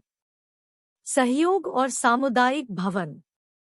प्रौद्योगिकी स्वनिर्देशित अध्ययन वातावरण में भी सहयोगात्मक शिक्षण की सुविधा प्रदान करती है। चर्चा मंचों, आभासी अध्ययन समूहों और सहयोगी परियोजनाओं को स्वशिक्षण सामग्री में एकीकृत किया जा सकता है, जिससे शिक्षार्थियों के बीच समुदाय की भावना पैदा हो सकती है। यह सहयोगात्मक पहलू इग्नू जैसे खुले विश्वविद्यालयों के लिए आवश्यक है, जहां छात्रों के बीच शारीरिक संपर्क सीमित है। ऑनलाइन प्लेटफॉर्म छात्रों को विचारों का आदान प्रदान करने, स्पष्टीकरण मांगने और सार्थक चर्चाओं में शामिल होने के लिए एक स्थान प्रदान करते हैं, जिससे सीखने का अनुभव समृद्ध होता है। इसके अलावा प्रौद्योगिकी शिक्षकों, विशेषज्ञों और साथी शिक्षार्थियों के वैश्विक नेटवर्क तक पहुंच सक्षम बनाती है। आभासी अतिथि व्याख्यान, वेबिनार और ऑनलाइन सम्मेलन छात्रों को अपने अध्ययन के क्षेत्र में पेशेवरों से जुड़ने, मूल्यवान अंतर्दृष्टि प्रदान करने और उनके दृष्टिकोण का विस्तार करने की अनुमति देते हैं। यह अंतर्संबंध खुले विश्वविद्यालय के छात्रों के लिए विशेष रूप से फायदेमंद है, क्योंकि यह दूरस्थ शिक्षा के साथ होने वाले संभावित अलगाव को कम करता है। बेहतर समझ के लिए मल्टीमीडिया एकीकरण। पारंपरिक शिक्षण सामग्री अक्सर पाठ पर बहुत अधिक निर्भर होती है, जो छात्रों की सीखने की विविध प्राथमिकताओं को पूरा नहीं कर पाती है। प्रौद्योगिकी वीडियो, एनिमेशन और इंटरैक्टिव सिमुलेशन जैसे मल्टीमीडिया तत्वों के निर्बाध एकीकरण की अनुमति देती है। ये मल्टीमीडिया घटक जटिल अवधारणाओं को स्पष्ट कर सकते हैं, व्यावहारिक अनुप्रयोगों को प्रदर्शित कर सकते हैं और समग्र समझ को बढ़ा सकते हैं। उदाहरण के लिए ऐसे विषयों में जिनमें जटिल प्रक्रियाएं या प्रयोग शामिल है। एनटीएस वीडियो प्रदर्शन अमूल्य हो सकते हैं। यह दृश्य प्रतिनिधित्व न केवल समझने में सहायता करता है, बल्कि विभिन्न सीखने की शैलियों को भी पूरा करता है। इसके अतिरिक्त इंटरैक्टिव सिमुलेशन एक व्यावहारिक अनुभव प्रदान करता है, जिससे छात्रों को आभासी वातावरण में अवधारणाओं के साथ प्रयोग करने की अनुमति मिलती है। यह गतिज दृष्टिकोण उन शिक्षार्थियों के लिए विशेष रूप से फायदेमंद हो सकता है, जो व्यावहारिक अनुप्रयोग के माध्यम से जानकारी को अधिक प्रभावी ढंग से समझते हैं। वास्तविक समय प्रतिक्रिया और मूल्यांकन। प्रौद्योगिकी वास्तविक समय में फीडबैक की सुविधा प्रदान करती है, जो स्वसीखने की प्रक्रिया में एक महत्वपूर्ण तत्व है। ऑनलाइन मूल्यांकन, क्विज और त्वरित प्रतिक्रिया तंत्र छात्रों को तुरंत उनकी समझ का आकलन करने में सक्षम बनाते हैं। यह त्वरित फीडबैक लूप सुधार के क्षेत्रों की पहचान करने में सहायक है और शिक्षार्थियों को तदनुसार अपने अध्ययन दृष्टिकोण को समायोजित करने की अनुमति देता है। इसके अलावा प्रौद्योगिकी संपूर्ण शिक्षण सामग्री में रचनात्मक मूल्यांकन के एकीकरण को सक्षम बनाती है। ये मूल्यांकन न केवल शिक्षार्थियों के लिए जांच बिंदु के रूप में, बल्कि शिक्षकों के लिए निदान उपकरण के रूप में भी काम करते हैं। वास्तविक समय में छात्रों के प्रदर्शन की निगरानी करके शिक्षक सामान्य गलतफहमियों या चुनौतीपूर्ण विषयों की पहचान कर सकते हैं और उन्हें सक्रिय रूप से संबोधित कर सकते हैं। यह पुनरावृत्तीय फीडबैक लूप समग्र सीखने के अनुभव को बढ़ाता है और निरंतर सुधार में योगदान देता है। लागत, दक्षता और स्थिरता। एक मुक्त विश्वविद्यालय के परिप्रेक्ष्य से स्वशिक्षण सामग्री में प्रौद्योगिकी का उपयोग लागत, दक्षता और स्थिरता लाभ प्रदान करता है। डिजिटल संसाधन भौतिक मुद्रण की आवश्यकता को समाप्त करते हैं, उत्पादन लागत और पर्यावरणीय प्रभाव को कम करते हैं। इसके अलावा ऑनलाइन सामग्रियों की पहुंच व्यापक रूप से फैले हुए छात्र निकाय को भौतिक पाठ्यपुस्तकों को वितरित करने से जुड़ी तार्किक और वित्तीय चुनौतियों को कम करती है। इसके अतिरिक्त प्रौद्योगिकी मुक्त शैक्षिक संसाधनों (OER) के निर्माण को सक्षम बनाती है, जिसे शिक्षार्थियों द्वारा स्वतंत्र रूप से एक्सेस और पुनः उपयोग किया जा सकता है। शैक्षिक सामग्रियों का यह लोकतंत्रीकरण खुले विश्वविद्यालयों के लोकाचार के अनुरूप है, जिससे गुणवत्तापूर्ण शिक्षा अधिक किफायती और व्यापक दर्शकों के लिए सुलभ हो जाती है। निष्कर्षतः स्वशिक्षण सामग्री विकसित करने के लिए प्रौद्योगिकी का उपयोग करने के लाभ बहुआयामी और गहन है। प्रौद्योगिकी का एकीकरण सीखने की प्रक्रिया में पहुंच, लचीलेपन और जुड़ाव को बढ़ाता है। यह एक मुक्त विश्वविद्यालय सेटिंग में शिक्षार्थियों की विविध आवश्यकताओं को पूरा करते हुए वैयक्तिकरण, अनुकूलनशीलता और सहयोग को सक्षम बनाता है। मल्टीमीडिया तत्वों और वास्तविक समय फीडबैक का समावेश अवधारणाओं की गहरी समझ की सुविधा प्रदान करता है, जबकि लागत, दक्षता और स्थिरता संबंधी विचार खुली शिक्षा के सिद्धांतों के साथ संरेखित होते हैं। शिक्षा में प्रौद्योगिकी की महत्वपूर्ण भूमिका निर्विवाद है और स्वशिक्षण सामग्री में इसका निरंतर एकीकरण इग्नू जैसे खुले विश्वविद्यालयों के विकास के लिए अपार संभावनाएं रखता है। एक छात्र के रूप में मैं अपने सीखने के अनुभव को समृद्ध करने, स्वतंत्रता को बढ़ावा देने और एक गतिशील और परस्पर जुड़ी दुनिया के लिए तैयार करने में प्रौद्योगिकी द्वारा प्रदान किए गए अवसरों की सराहना करता हूँ। 25.5 नेटवर्किंग और सहयोग। आज की दुनिया में यह तेजी से स्वीकार किया जा रहा है कि संगठन अपने दम पर सफलतापूर्वक काम नहीं कर सकते। उन्हें अन्य संस्थानों के साथ संबंध बनाने और बनाए रखने और उनके परिचालन वातावरण के लिए खुले रहने की आवश्यकता है। शैक्षणिक और अन्य संसाधनों, सूचना और मानव पूंजी का आदान प्रदान संगठनों को मजबूत करने में मदद करता है। दूरस्थ शिक्षा के क्षेत्र में ओपन और डिस्टेंस लर्निंग (ODL) प्रणालियां एक दूसरे से जुड़कर नेटवर्क बना रही हैं, चाहे वह क्षेत्रीय, राष्ट्रीय या अंतर्राष्ट्रीय स्तर पर हो। ODL सिस्टम अब न केवल एक दूसरे के साथ बल्कि विभिन्न प्रकार के संस्थानों के साथ भी सहयोग कर रहे हैं, जिनमें पारंपरिक शिक्षा प्रदान करने वाले संस्थान और ODL सिस्टम के साथ समान हित साझा करने वाले संगठन भी शामिल हैं। एक ODL प्रणाली पारंपरिक शिक्षण विधियों का उपयोग करने वाले किसी औद्योगिक संगठन, अस्पताल या कॉलेज के साथ साझेदारी कर सकती है। ये सहयोग आम तौर पर विशिष्ट उद्देश्यों के लिए बनाए जाते हैं। उदाहरण के लिए, किसी विशिष्ट उद्योग से संबंधित शैक्षिक कार्यक्रमों वाली एक ODL प्रणाली उस उद्योग के साथ सहयोग कर सकती है, जिससे उन्हें कुछ क्षेत्रों में एक साथ काम करने की अनुमति मिलती है। ODL सिस्टम स्वास्थ्य संबंधी कार्यक्रमों के लिए अस्पतालों और क्लिनिकों के साथ भी सहयोग कर सकते हैं। सहयोग विशिष्ट नियमों और विनियमों का पालन करता है और प्रतिभागियों को पारस्परिक रूप से लाभ होता है।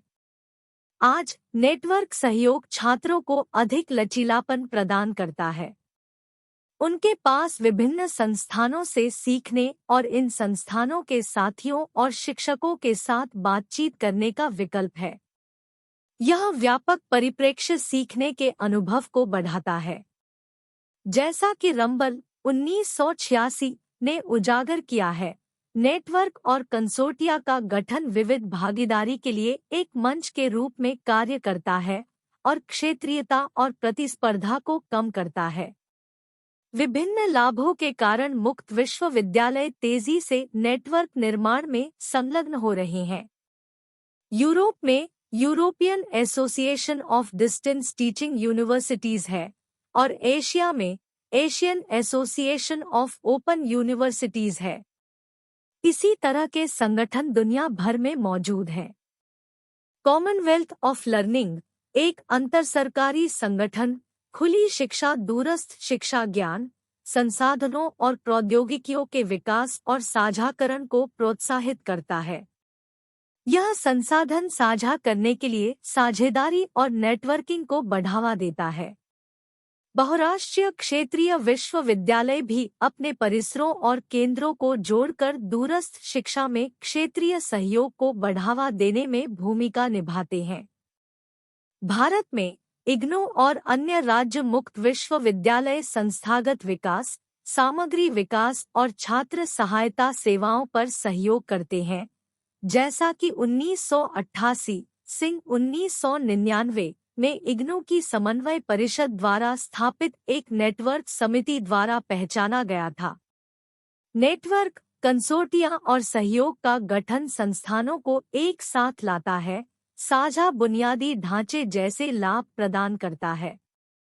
इमारतों और उपकरणों को संयुक्त उपयोग के लिए एकत्रित किया जा सकता है और अध्ययन केंद्रों और कार्यक्रम केंद्रों को साझा किया जा सकता है।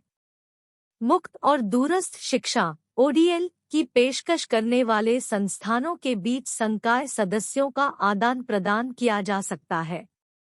शिक्षकों के व्यावसायिक विकास के लिए संयुक्त रूप से कार्यक्रम तथा परामर्शदाताओं एवं ट्यूटर्स के लिए ओरिएंटेशन कार्यक्रम का आयोजन भी संभव है। संस्थान एक दूसरे से शिक्षण सामग्री खरीद सकते हैं, जिससे अर्थव्यवस्था और उपलब्ध सर्वोत्तम संसाधनों तक पहुंच दोनों को बढ़ावा मिलेगा। इससे कामकाज का नजरिया व्यापक होता है। इस तरह के सहयोगात्मक प्रयास ODL प्रणाली के लचीलेपन को बढ़ाते हैं। शिक्षार्थियों को पाठ्यक्रमों की अधिक पसंद से लाभ होता है और क्रेडिट ट्रांसफर और छात्र गतिशीलता की सुविधाएं नेटवर्किंग द्वारा सुविधाजनक ओडीएल प्रणाली के समग्र लचीलेपन में योगदान करती है।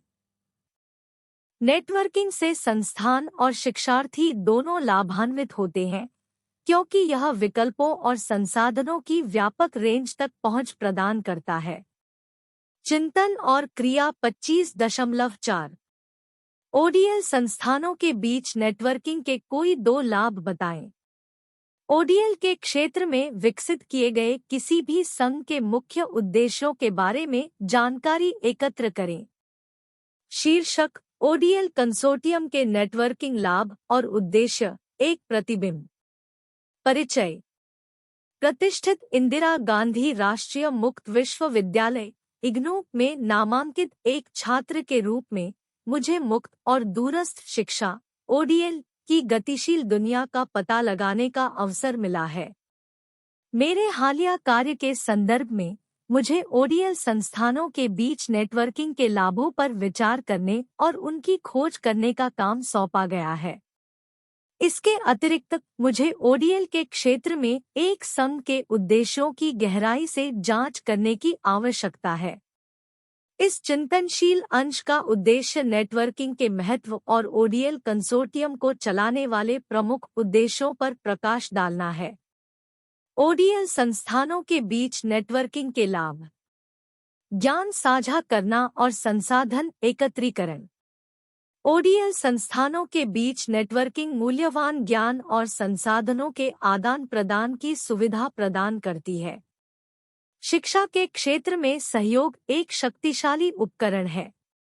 नेटवर्किंग के माध्यम से संस्थान सर्वोत्तम प्रथाओं, नवीन शिक्षण पद्धतियों और अनुसंधान निष्कर्षों को साझा कर सकते हैं।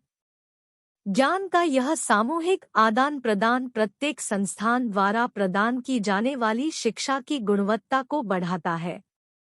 इसके अतिरिक्त अनुसंधान सुविधाओं, डिजिटल पुस्तकालयों और तकनीकी बुनियादी ढांचे जैसे संसाधनों को एकत्रित करना संभव हो जाता है, जिससे छात्रों के लिए लागत प्रभावशीलता और सीखने के अनुभवों में सुधार होता है। उन्नत शैक्षणिक सहयोग। ओडीएल संस्थान अक्सर विभिन्न भौगोलिक क्षेत्रों में फैली विविध छात्र आबादी की जरूरतों को पूरा करते हैं। नेटवर्किंग इन संस्थानों को सार्थक शैक्षणिक सहयोग में संलग्न होने के लिए एक मंच प्रदान करती है। इसमें संयुक्त अनुसंधान परियोजनाएं, सहलिखित प्रकाशन और सहयोगी डिग्री कार्यक्रम शामिल हो सकते हैं। इस तरह के सहयोग न केवल छात्रों के लिए शैक्षणिक क्षितिज को व्यापक बनाते हैं, बल्कि इसमें शामिल संस्थानों के समग्र विकास में भी योगदान देते हैं। सहयोग द्वारा लाई गई दृष्टिकोणों की विविधता सीखने के माहौल को समृद्ध करती है और छात्रों और शिक्षकों के बीच वैश्विक दृष्टिकोण को बढ़ावा देती है। ओडीएल कंसोर्टियम के उद्देश्य। ओडीएल कंसोर्टियम के उद्देश्यों की गहरी समझ हासिल करने के लिए मैंने open and distance learning consortium of Asia (ODLCA) का पता लगाया, जो इस क्षेत्र का एक प्रमुख कंसोर्टियम है। Open and distance learning consortium of Asia (ODILCA) एक क्षेत्रीय संघ है जिसका उद्देश्य एशिया में ओडीएल को बढ़ावा देना और मजबूत करना है। इसके उद्देश्य बहुआयामी हैं, जो क्षेत्र में ओडीएल संस्थानों के सामने आने वाली विविध आवश्यकताओं और चुनौतियों को दर्शाते हैं। सीमा पार सहयोग को सुगम बनाना। ODLCA का एक प्राथमिक उद्देश्य ओडीएल संस्थानों के बीच सीमा पार सहयोग को सुविधाजनक बनाना है। एशिया के संदर्भ में, जहां देश समृद्ध सांस्कृतिक विविधता और अलग-अलग शैक्षणिक परिदृश्य प्रदर्शित करते हैं, सीमा पार सहयोग महत्वपूर्ण हो जाता है। ODLCA का लक्ष्य सदस्य संस्थानों के लिए विशेषज्ञता, संसाधन और अनुभव साझा करने के लिए एक मंच तैयार करना है, जिससे ओडीएल क्षेत्र में आम चुनौतियों से निपटने के लिए एक सहयोगात्मक दृष्टिकोण को बढ़ावा दिया जा सके। गुणवत्ता आश्वासन और मान्यता। ODLCA ओडीएल कार्यक्रमों में गुणवत्ता के उच्च मानकों को बनाए रखने के महत्व को पहचानता है। कंसोर्टियम गुणवत्ता आश्वासन और मान्यता से संबंधित पहल पर सहयोग करता है। इसमें ओडीएल कार्यक्रमों के लिए मानकीकृत बेंचमार्क का विकास, मूल्यांकन और मूल्यांकन में सर्वोत्तम प्रथाओं को साझा करना और सदस्य संस्थानों के बीच निरंतर सुधार की संस्कृति को बढ़ावा देना शामिल है। सामूहिक प्रयासों के माध्यम से ओडीएलसीए क्षेत्र में ओडीएल योग्यताओं की विश्वसनीयता और मान्यता को बढ़ाना चाहता है। क्षमता निर्माण। ओडीएलसीए ओडीएल संस्थानों और पेशेवरों की क्षमता निर्माण के लिए प्रतिबद्ध है। इसमें शिक्षकों को ओडीएल के क्षेत्र में नवीनतम शैक्षणिक दृष्टिकोण, तकनीकी प्रगति और प्रशासनिक प्रथाओं पर अद्यतन रखने के लिए प्रशिक्षण कार्यक्रम, कार्यशालाएं और सम्मेलन आयोजित करना शामिल है। अपने सदस्यों के व्यावसायिक विकास में निवेश करके कंसोर्टियम का लक्ष्य ओडीएल डिलीवरी की समग्र गुणवत्ता को ऊपर उठाना है। अनुसंधान और नवाचार। कंसोर्टियम ओडीएल को आगे बढ़ाने में अनुसंधान और नवाचार के महत्व को पहचानता है। ओडीएलसीए निर्देशात्मक डिजाइन, प्रौद्योगिकी एकीकरण और शिक्षार्थी समर्थन जैसे मुद्दों पर ध्यान केंद्रित करते हुए सदस्य संस्थानों के बीच सहयोगी अनुसंधान परियोजनाओं को प्रोत्साहित करता है। अनुसंधान और नवाचार की संस्कृति को बढ़ावा देकर कंसोर्टियम शिक्षा के एक गतिशील और उत्तरदायी मोड के रूप में ओडीएल के विकास में योगदान देता है। निष्कर्ष। निष्कर्षतः ओडीएल संस्थानों के बीच नेटवर्किंग के लाभ व्यापक और प्रभावशाली है। ज्ञान साझा करने से लेकर उन्नत शैक्षणिक सहयोग तक नेटवर्किंग ओडीएल की वृद्धि और विकास में महत्वपूर्ण योगदान देती है। ओडीएल कंसोर्टियम के उद्देश्य, जिसका उदाहरण ओडीएलसीए द्वारा दिया गया है, ओडीएल संस्थानों के सामने आने वाली अनूठी चुनौतियों के समाधान में सहयोग के महत्व को रेखांकित करता है। इग्नू के एक छात्र के रूप में मैं न केवल भारत में बल्कि वैश्विक स्तर पर मुक्त और दूरस्थ शिक्षा के भविष्य को आकार देने में इन पहलों के व्यापक निहितार्थ को पहचानता हूँ। 25.6 गुणवत्ता संबंधी चिंताएं। गुणवत्ता आश्वासन, गुणवत्ता नियंत्रण और कुल गुणवत्ता प्रबंधन जैसे शब्दों का उपयोग, जो कभी उद्योगों तक सीमित था, अब शिक्षा में लोकप्रिय हो रहा है। लोगों को यह एहसास हो गया है कि वस्तुओं और सेवाओं के उत्पादन की तरह शिक्षा में भी गुणवत्ता बनाए रखना महत्वपूर्ण है। अतीत में शैक्षिक सेवाएं प्रदाता छात्रों को लाभार्थी मानते थे, जिनसे अपेक्षा की जाती थी कि वे प्राप्त सेवाओं के लिए आभारी होंगे। हालांकि उच्च शिक्षा की बढ़ती लागत और सभी क्षेत्रों में व्यावसायिकता के बढ़ते महत्व के कारण परिप्रेक्ष्य में बदलाव आ रहा है। आज छात्रों को उन अधिकारों और अपेक्षाओं वाले उपभोक्ताओं के रूप में देखा जाता है जिन्हें संगठन के विकास के लिए पूरा किया जाना चाहिए। टैट 1997 इस बात पर जोर देता है कि छात्र अब अधीन स्थिति में नहीं है और उन्हें शिक्षकों और प्रशासकों से खराब सेवाएं स्वीकार नहीं करनी चाहिए। परिणामस्वरूप शैक्षिक संगठनों द्वारा प्रदान की जाने वाली शिक्षा की गुणवत्ता के बारे में व्यापक चिंता है। लेकिन इस संदर्भ में गुणवत्ता का क्या मतलब है? हार्वे और ग्रीन, मोहन 1999 द्वारा उद्धृत गुणवत्ता को विभिन्न पहलुओं के पर्याय के रूप में परिभाषित करते हैं। स्थिरता के साथ असाधारण या उल्लेखनीय रूप से उच्च स्तर की पूर्णता, शून्य दोषों के साथ एक अच्छी तरह से डिजाइन की गई प्रक्रिया, उद्देश्य की उपयुक्तता यह दर्शाती है कि संस्थान बताए गए उद्देश्यों को पूरा कर सकता है, प्रदान करना पैसे का मूल्य जो जवाबदेही को दर्शाता है और ग्राहकों की जरूरतों को पूरा करता है, आदि। जबकि यह परिभाषा गुणवत्ता का एक विचार प्रदान करती है, यह ध्यान रखना महत्वपूर्ण है कि शिक्षा में उद्योगों के विपरीत गुणवत्ता का आकलन करने के लिए विशिष्ट और मापने योग्य मानदंड विकसित करना चुनौतीपूर्ण है। यह कठिनाई इसलिए उत्पन्न होती है क्योंकि शैक्षणिक संस्थानों का केंद्र बिंदु मनुष्य है, न कि वस्तुएं और सेवाएं।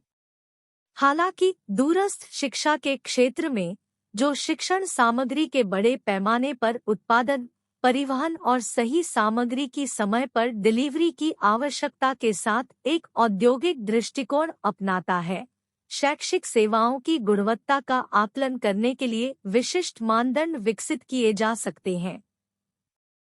दूरस्थ शिक्षा संस्थानों के सभी पहलुओं में गुणवत्ता सुनिश्चित करना महत्वपूर्ण है। इसमें शिक्षण सामग्री का विकास और उत्पादन, समय पर प्रेषण और वितरण, छात्र सहायता सेवाएं और मूल्यांकन शामिल है। गुणवत्ता न केवल उपयोगकर्ताओं या लाभार्थियों को संतुष्ट करने के बारे में है, बल्कि संस्थान की कार्यप्रणाली में लगातार सुधार लाने के बारे में भी है। औद्योगिक क्षेत्र के विपरीत, जहां तैयार माल की गुणवत्ता की जांच की जा सकती है, शिक्षा में एक अच्छी तरह से परिभाषित तैयार उत्पाद का अभाव है। इसलिए गुणवत्ता नियंत्रण, जो पूरी प्रक्रिया पर विचार करता है, गुणवत्ता नियंत्रण की तुलना में शिक्षा में अधिक महत्वपूर्ण है, जो तैयार माल पर केंद्रित है। दूरस्थ शिक्षा में गुणवत्ता आश्वासन विशेष रूप से महत्वपूर्ण है। कई देशों में दूरस्थ शिक्षा अभी भी पारंपरिक शिक्षा प्रणाली के बराबर एक शैक्षिक प्रणाली के रूप में पहचाने जाने के लिए संघर्ष कर रही है। इसकी विश्वसनीयता के बारे में संदेह बना रहता है, जिससे अक्सर यह शिक्षार्थियों के लिए दूसरी पसंद बन जाता है। गुणवत्ता पर कोई भी समझौता इन संदेहों को और बढ़ा देगा। इस प्रकार दूरस्थ शिक्षा संस्थानों में गुणवत्ता आश्वासन प्रथाएं महत्वपूर्ण है। एक अन्य मुद्दा दूरस्थ शिक्षा कार्यक्रमों के विविध लक्ष्य समूह से संबंधित है। शिक्षार्थी विभिन्न सामाजिक शैक्षणिक पृष्ठभूमियों से आते हैं, जो न केवल देश के भीतर बल्कि अंतर्राष्ट्रीय स्तर पर भी फैले हुए हैं। कई वयस्क हैं, कुछ सेवारत हैं और इतने परिपक्व हैं कि अपने अधिकारों के प्रति जागरूक हैं। यदि उन्हें लगता है कि उन्हें अपने पैसे का पूरा मूल्य नहीं मिला है, तो वे कानूनी सहारा ले सकते हैं। इसके अतिरिक्त दूरस्थ शिक्षा कार्यक्रमों में अध्ययन सामग्री व्यापक दर्शकों तक पहुंचती है और वयस्क शिक्षार्थियों द्वारा व्यापक जांच से गुजरती है। आइए गुणवत्ता परिभाषा के कुछ पहलुओं पर चर्चा करें जिनकी हमने पहले चर्चा की थी। जब हम गुणवत्ता कहते हैं, तो हमारा मतलब इच्छित उद्देश्य को पूरा करना है। ओडीएल प्रणाली में इसका मतलब है कि छात्र स्नातक हो रहे हैं और आगे की शिक्षा और नौकरियों की मांग कर रहे हैं। इसका मतलब नामांकन करने वालों की शैक्षिक आवश्यकताओं को पूरा करना भी है। पैसे के मूल्य का मतलब है कि छात्र सेवाओं और कार्यक्रमों से संतुष्ट हैं और ये कार्यक्रम उनके विकास में निवेश के बाद लोकप्रियता हासिल करते हैं। हालांकि क्या हम राष्ट्रीय या अंतर्राष्ट्रीय स्तर पर प्रतिष्ठित संस्थानों के मानकों की बराबरी कर सकते हैं? बो 1977 ने ठीक ही कहा है कि विविध सामाजिक, सांस्कृतिक और संगठनात्मक मतभेदों के कारण एक संस्थान की गुणवत्ता मूल्यांकन प्रणाली को दूसरे पर लागू नहीं किया जा सकता है। इसके अलावा मानक निश्चित नहीं बल्कि गतिशील है और इस पर विचार करने की आवश्यकता है। ओडीएल में सुसंगत मानकों को बनाए रखना एक चुनौती है, जिसके लिए निरंतर समर्पित प्रयासों की आवश्यकता होती है। चिंतन और क्रिया 25.5 ओडीएल में गुणवत्ता संबंधी चिंताएं अधिक महत्वपूर्ण क्यों हैं? शीर्षक मुक्त और दूरस्थ शिक्षा ओडीएल में गुणवत्ता संबंधी चिंताएं, एक व्यापक अन्वेषण। परिचय। Open and distance learning ODL शिक्षा के लिए एक क्रांतिकारी दृष्टिकोण के रूप में उभरा है, जो भौगोलिक बाधाओं को तोड़ रहा है और विविध और व्यापक आबादी के लिए शिक्षा तक पहुंच प्रदान कर रहा है। इंदिरा गांधी राष्ट्रीय मुक्त विश्वविद्यालय इग्नू के छात्र के रूप में मैंने व्यक्तिगत रूप से ओडीएल के फायदे और चुनौतियों का अनुभव किया है। एक महत्वपूर्ण पहलू जो ओडीएल के क्षेत्र में सावधानीपूर्वक ध्यान देने की मांग करता है, वह है गुणवत्ता संबंधी चिंता। इस प्रतिबिंब का उद्देश्य उन कारणों की पड़ताल करना है कि ओडीएल में गुणवत्ता संबंधी चिंताएं सर्वोपरि क्यों हैं। शिक्षा की इस विधा से जुड़ी अनूठी विशेषताओं और चुनौतियों की खोज करना। विविध शिक्षार्थी प्रोफाइल। ओडीएल एक विविध शिक्षार्थी आधार को पूरा करता है, जिसमें विभिन्न आयु समूहों, पृष्ठभूमि और व्यवसायों के व्यक्ति शामिल होते हैं। शिक्षार्थी प्रोफाइल में इस विविधता के लिए अनुकूली शिक्षण रणनीतियों, विविध शिक्षण संसाधनों और व्यक्तिगत समर्थन तंत्र की आवश्यकता होती है। ओडीएल में गुणवत्ता यह सुनिश्चित करने के लिए महत्वपूर्ण है कि शैक्षिक सामग्री और वितरण विधियां इस विषम छात्र आबादी की विशिष्ट आवश्यकताओं को पूरा करने के लिए पर्याप्त बहुमुखी है। शारीरिक उपस्थिति का अभाव। पारंपरिक कक्षाओं के विपरीत ओडीएल में प्रशिक्षकों और साथियों की भौतिक उपस्थिति का अभाव है। आमने सामने की बातचीत की अनुपस्थिति निर्देशात्मक डिजाइन, सामग्री वितरण और मूल्यांकन विधियों के महत्व को बढ़ा देती है। गुणवत्ता संबंधी चिंताएं यह सुनिश्चित करने में महत्वपूर्ण हो जाती है कि शिक्षण सामग्री व्यापक, आकर्षक और प्रत्यक्ष मार्गदर्शन के बिना स्वतंत्र सीखने की सुविधा प्रदान करने में सक्षम है। तकनीकी निर्भरता। ओडीएल सामग्री वितरण, संचार और मूल्यांकन के लिए प्रौद्योगिकी पर बहुत अधिक निर्भर करता है। ऑनलाइन मॉड्यूल से लेकर वर्चुअल क्लासरूम तक तकनीकी बुनियादी ढांचा ओडीएल कार्यक्रमों की सफलता में महत्वपूर्ण भूमिका निभाता है। गुणवत्ता संबंधी चिंताओं में विश्वसनीय और उपयोगकर्ता अनुकूल प्लेटफॉर्म, इंटरनेट पहुंच और तकनीकी सहायता की आवश्यकता शामिल है। इनमें से किसी भी पहलू में अपर्याप्तता सीखने के अनुभव में काफी बाधा डाल सकती है। आत्मप्रेरणा और अनुशासन। ओडीएल शिक्षार्थियों से उच्च स्तर की आत्मप्रेरणा और अनुशासन की मांग करता है। ओडीएल में गुणवत्ता को इन आवश्यक कौशलों के विकास पर ध्यान देना चाहिए। अच्छी तरह से संरचित पाठ्यक्रम, स्पष्ट सीखने के उद्देश्य और इंटरैक्टिव तत्व शिक्षार्थी की व्यस्तता और प्रेरणा को बनाए रखने में योगदान करते हैं। इन गुणों के बिना पढ़ाई छोड़ने और अप्रभावी सीखने के परिणामों का खतरा बढ़ जाता है। सतत मूल्यांकन और प्रतिक्रिया। ओडीएल में गुणवत्ता संबंधी चिंताएं मूल्यांकन और फीडबैक के दायरे तक फैली हुई है। मूल्यांकन विधियों को केवल रटने पर निर्भर रहने के बजाय अवधारणाओं की समझ का मूल्यांकन करने के लिए डिजाइन किया जाना चाहिए। इसके अतिरिक्त शिक्षार्थियों को उनकी शैक्षणिक यात्रा के दौरान मार्गदर्शन करने में समय पर और रचनात्मक प्रतिक्रिया महत्वपूर्ण हो जाती है। मूल्यांकन और फीडबैक में गुणवत्ता निष्पक्ष मूल्यांकन सुनिश्चित करती है और निरंतर सुधार को बढ़ावा देती है। संसाधनों की उपलब्धता। ओडीएल छात्रों को भौतिक पुस्तकालयों या प्रयोगशालाओं तक तत्काल पहुंच नहीं मिल सकती है। इसलिए ऑनलाइन संसाधनों की गुणवत्ता सर्वोपरि हो जाती है। एक अच्छी तरह से क्यूरेटेड डिजिटल लाइब्रेरी, आभासी प्रयोग और मल्टीमीडिया सामग्री एक समृद्ध शिक्षण अनुभव में योगदान करती है।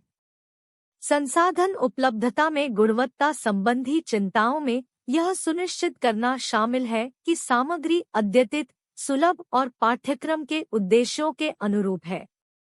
वैश्विक मान्यता। ओडीएल कार्यक्रम अक्सर दुनिया भर के छात्रों को आकर्षित करते हैं। ओडीएल के माध्यम से अर्जित योग्यताओं की वैश्विक मान्यता और स्वीकृति सुनिश्चित करना एक गुणवत्ता संबंधी चिंता है जिसे नजरअंदाज नहीं किया जा सकता है।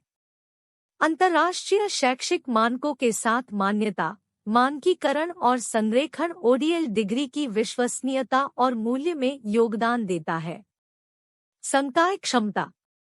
ओडीएल पाठ्यक्रम प्रदान करने वाले संकाय सदस्यों की क्षमता एक महत्वपूर्ण गुणवत्ता संबंधी चिंता का विषय है। प्रशिक्षकों के पास न केवल विषय विशेषज्ञता होनी चाहिए, बल्कि आभासी वातावरण में शिक्षार्थियों को संलग्न करने और समर्थन करने का कौशल भी होना चाहिए। यह सुनिश्चित करने के लिए कि संकाय सदस्य ओडीएल सेटिंग में उच्च गुणवत्ता वाली शिक्षा देने के लिए सुसज्जित है, निरंतर व्यावसायिक विकास और प्रशिक्षण आवश्यक है। उभरते रुझानों के प्रति अनुकूलनशीलता। शिक्षा का क्षेत्र गतिशील है, शिक्षाशास्त्र और प्रौद्योगिकी में निरंतर प्रगति हो रही है। ओडीएल में गुणवत्ता संबंधी चिंताएं उभरते रुझानों के अनुसार पाठ्यक्रमों की अनुकूलनशीलता तक फैली हुई है। यह सुनिश्चित करने के लिए कि ओडीएल प्रासंगिक और प्रभावी बना रहे, पाठ्यक्रम में नियमित अपडेट, नवीन शिक्षण विधियों का समावेश और नई प्रौद्योगिकियों का एकीकरण महत्वपूर्ण है। निष्कर्ष। निष्कर्षतः मुक्त और दूरस्थ शिक्षा में गुणवत्ता के संबंध में चिंताएं बहुआयामी हैं और शिक्षा की इस पद्धति की सफलता के लिए महत्वपूर्ण है। विविध शिक्षार्थी प्रोफाइल, भौतिक उपस्थिति का अभाव, तकनीकी निर्भरता, आत्म प्रेरणा की आवश्यकता, निरंतर मूल्यांकन, संसाधन उपलब्धता, वैश्विक मान्यता, संकाय क्षमता और उभरते रुझानों के प्रति अनुकूलन क्षमता सामूहिक रूप से ओडीएल में गुणवत्ता संबंधी चिंताओं की जटिल प्रकृति को उजागर करती है। इग्नू के एक छात्र के रूप में मैं समग्र शिक्षण अनुभव को बढ़ाने और ओडीएल के माध्यम से प्रदान की जाने वाली शिक्षा की विश्वसनीयता को बनाए रखने के लिए इन चिंताओं को संबोधित करने के महत्व को पहचानता हूँ। शीर्षक: शिक्षा का वैश्वीकरण, गेट्स प्रावधान और स्थानीय संस्कृति पर प्रभाव। परिचय। सेवाओं में व्यापार पर सामान्य समझौता (GATS) विश्व व्यापार संगठन WTO के भीतर एक महत्वपूर्ण ढांचा है जो शैक्षिक सेवाओं सहित सेवाओं के अंतर्राष्ट्रीय व्यापार को संबोधित करता है। इग्नू में एक छात्र के रूप में मुझे शैक्षिक सेवाओं से संबंधित GATS के प्रावधानों पर विचार करने और स्थानीय संस्कृति पर विदेशी शिक्षा के प्रभाव का मूल्यांकन करने का काम सौंपा गया है। इसके अतिरिक्त कार्य के लिए मुझे इस पर विचार विमर्श करने की आवश्यकता है कि क्या मुक्त और दूरस्थ शिक्षा ODL के माध्यम से शिक्षा स्थानीय संस्कृति के लिए एकमात्र खतरा है, या क्या सांस्कृतिक आदान प्रदान विभिन्न एजेंसियों से प्रभावित एक सतत प्रक्रिया है। शैक्षिक सेवाओं पर गेट्स प्रावधान। गेट्स 1994 में स्थापित का उद्देश्य शिक्षा सहित सेवाओं में व्यापार के उदारीकरण के लिए एक निष्पक्ष और पारदर्शी ढांचा तैयार करना है। यह समझौता सदस्य देशों को अपने शिक्षा क्षेत्रों को विदेशी सेवा प्रदाताओं के लिए खोलने, अंतर्राष्ट्रीय सहयोग और आदान प्रदान को बढ़ावा देने के लिए प्रोत्साहित करता है। गेट्स शैक्षिक सेवाओं के लिए आपूर्ति के 4 तरीकों को शामिल करता है: सीमा पार आपूर्ति, विदेश में खपत, वाणिज्यिक उपस्थिति और प्राकृतिक व्यक्तियों की उपस्थिति। स्थानीय संस्कृति पर विदेशी शिक्षा का प्रभाव। गेट्स के माध्यम से शिक्षा के वैश्वीकरण ने स्थानीय संस्कृतियों पर महत्वपूर्ण प्रभाव डाला है। एक उल्लेखनीय प्रभाव शैक्षणिक संस्थानों के भीतर सांस्कृतिक विविधता है। जैसे जैसे विभिन्न देशों के छात्र विदेशी विश्वविद्यालयों में दाखिला लेते हैं, सांस्कृतिक आदान प्रदान अपरिहार्य हो जाता है। यह आदान प्रदान छात्रों को विविध दृष्टिकोणों, परंपराओं और मूल्यों से परिचित कराकर सीखने के अनुभव को समृद्ध करता है। हालांकि अंतर्राष्ट्रीय छात्रों और शिक्षकों की यह आमद स्थानीय संस्कृति के संरक्षण के लिए चुनौतियां भी खड़ी कर सकती है। कुछ मामलों में विदेशी शैक्षिक प्रणालियों और पाठ्यक्रम का प्रभुत्व स्थानीय शैक्षिक संस्थानों में निहित स्वदेशी ज्ञान और परंपराओं को कमजोर कर सकता है। मानकीकृत वैश्विक पाठ्यक्रम को अपनाने से स्थानीय संस्कृतियों की विशिष्टता कम हो सकती है, जिससे शैक्षिक सामग्री का एकरूपीकरण हो सकता है। समृद्ध सांस्कृतिक इतिहास और परंपराओं वाले देशों में यह विशेष रूप से चिंताजनक हो सकता है। शिक्षा से परे सांस्कृतिक आदान प्रदान। जबकि गेट्स द्वारा सुगम विदेशी शिक्षा स्थानीय संस्कृति को प्रभावित करने वाला एक महत्वपूर्ण कारक है, यह स्वीकार करना आवश्यक है कि सांस्कृतिक आदान प्रदान शिक्षा से परे विभिन्न एजेंसियों द्वारा प्रभावित एक सतत प्रक्रिया है। वैश्वीकरण, तकनीकी प्रगति और इंटरनेट के माध्यम से बढ़ती कनेक्टिविटी ने सांस्कृतिक संबंधों को तेज कर दिया है। मीडिया और मनोरंजन सांस्कृतिक धारणाओं को आकार देने में महत्वपूर्ण भूमिका निभाते हैं। फिल्मों, संगीत और टेलीविजन शो सहित अंतर्राष्ट्रीय मीडिया सामग्री के प्रसार का व्यक्तियों के विदेशी संस्कृतियों को समझने और अपनाने के तरीके पर गहरा प्रभाव पड़ता है। यह सांस्कृतिक प्रभाव शैक्षिक सेटिंग से परे फैला हुआ है और विचारों और मूल्यों के वैश्विक आदान प्रदान में योगदान देता है। इसके अलावा पर्यटन और व्यापार जैसे आर्थिक कारक भी सांस्कृतिक आदान प्रदान में योगदान करते हैं। जैसे जैसे विभिन्न देशों के लोग व्यवसाय और पर्यटन में संलग्न होते हैं, वे अपनी सांस्कृतिक प्रथाओं को अपने साथ लाते हैं, जिससे एक गतिशील वातावरण बनता है जहां सांस्कृतिक आदान प्रदान निरंतर और बहुआयामी होता है। ओडीएल और स्थानीय संस्कृति पर इसका प्रभाव। शिक्षा की एक विधा के रूप में मुक्त एवं दूरस्थ शिक्षा ओडीएल का उदय स्थानीय संस्कृति पर प्रभाव में एक और आयाम जोड़ता है। ओडीएल व्यक्तियों को भौगोलिक सीमाओं से परे दुनिया में कहीं से भी शिक्षा प्राप्त करने का अवसर प्रदान करता है, जबकि ओडीएल समावेशिता और पहुंच को बढ़ावा देता है।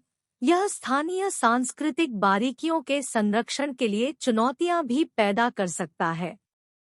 ओडीएल में मानकीकृत सामग्री और वितरण विधियों पर निर्भरता संभावित रूप से शैक्षिक सामग्रियों की सांस्कृतिक विशिष्टता को कमजोर कर सकती है।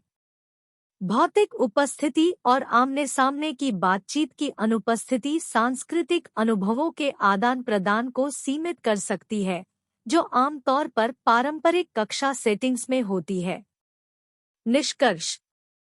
निष्कर्षतः गेट्स के प्रावधानों ने निस्संदेह शिक्षा के वैश्वीकरण के अवसर खोले हैं, जिससे विदेशी शिक्षा और स्थानीय संस्कृति के बीच एक जटिल परस्पर क्रिया हुई है। स्थानीय संस्कृति पर विदेशी शिक्षा का प्रभाव बहुआयामी है, जिसमें सांस्कृतिक आदान प्रदान के सकारात्मक पहलू और शैक्षिक सामग्री के संभावित समरूपीकरण से संबंधित चुनौतियां शामिल है। जबकि ओडीएल के माध्यम से शिक्षा एक महत्वपूर्ण पहलू है, यह पहचानना महत्वपूर्ण है कि सांस्कृतिक आदान प्रदान मीडिया, प्रौद्योगिकी, पर्यटन और व्यापार सहित विभिन्न एजेंसियों से प्रभावित एक व्यापक घटना है। इग्नू में एक छात्र के रूप में मेरा मानना है कि शैक्षणिक संस्थानों के लिए वैश्विक दृष्टिकोण को अपनाने और स्थानीय संस्कृतियों की समृद्धि को संरक्षित करने के बीच संतुलन बनाना आवश्यक है। इसे पाठ्यक्रम विकास के माध्यम से प्राप्त किया जा सकता है, जो स्थानीय परंपराओं को स्वीकार करते और मनाते हुए वैश्विक ज्ञान को एकीकृत करता है।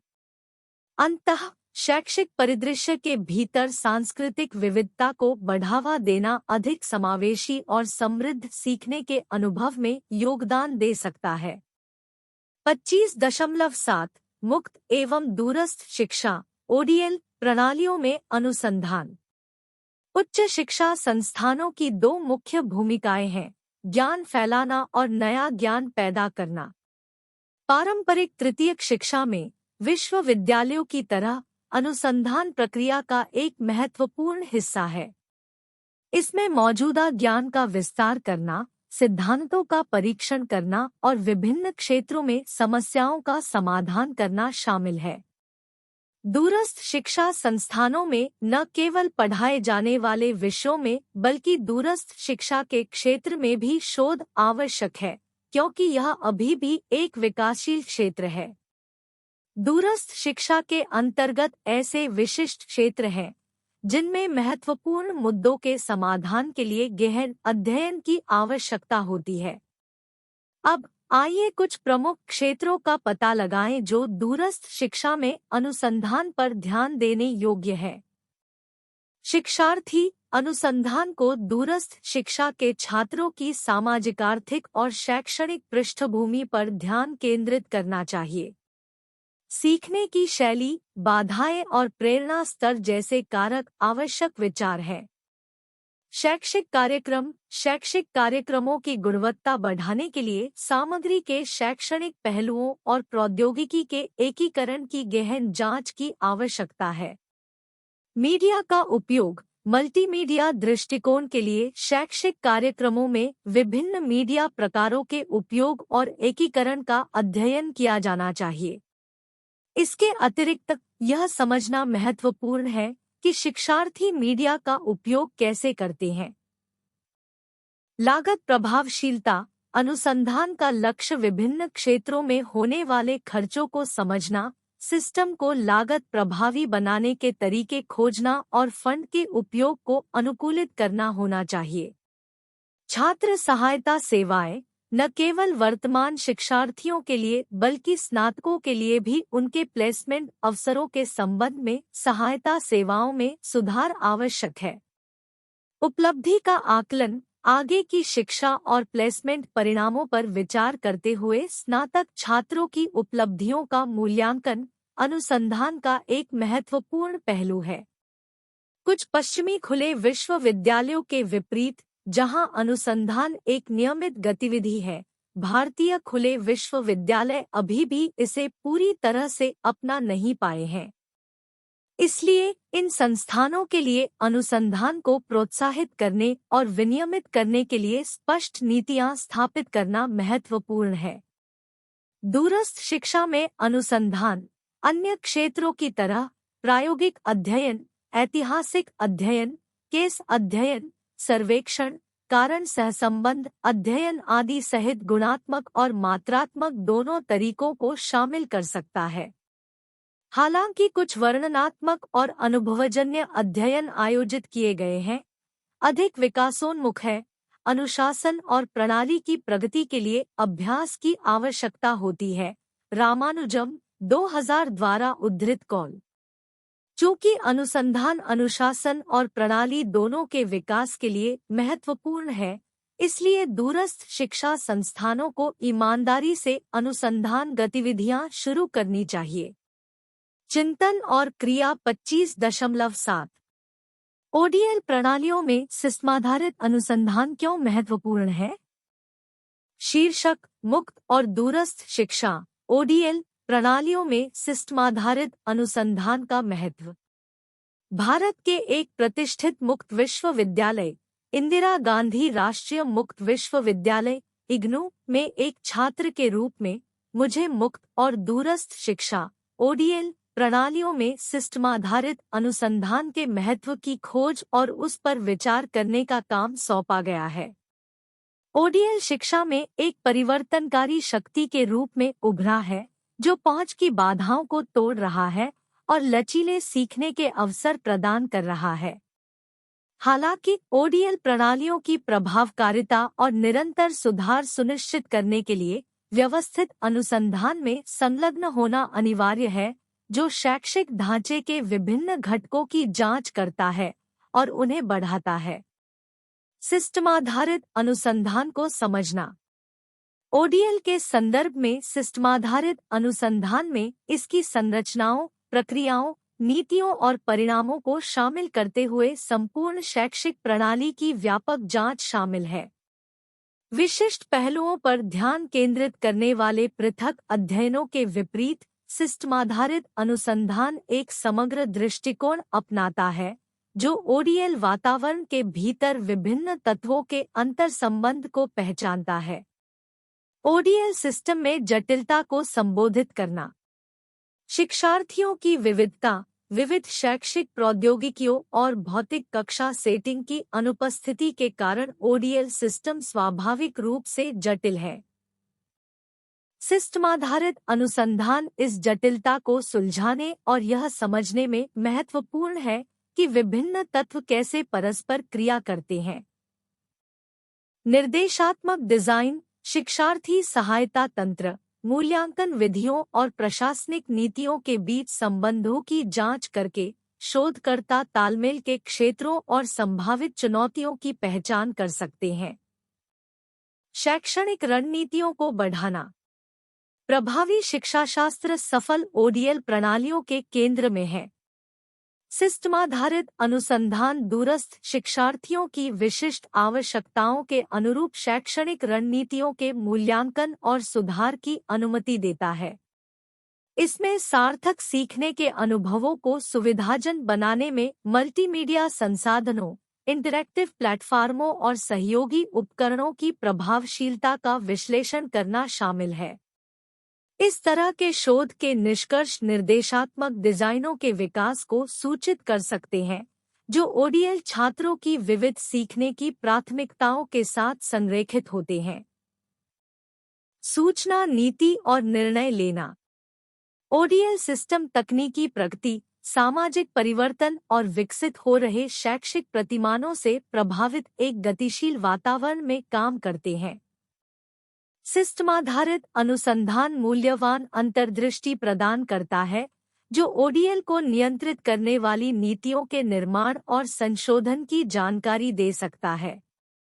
उभरते रुझानों और चुनौतियों से अवगत रहकर इग्नू जैसे संस्थान अपनी शैक्षिक प्रणालियों की समग्र प्रभावशीलता को बढ़ाने के लिए सूचित निर्णय ले सकते हैं। गुणवत्ता आश्वासन सुनिश्चित करना।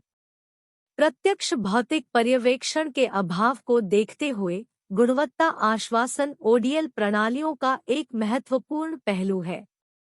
सिस्टमाधारित अनुसंधान शैक्षिक सामग्री की गुणवत्ता, मूल्यांकन विधियों की प्रभावशीलता और शिक्षार्थी सहायता सेवाओं की दक्षता के मूल्यांकन में महत्वपूर्ण भूमिका निभाता है।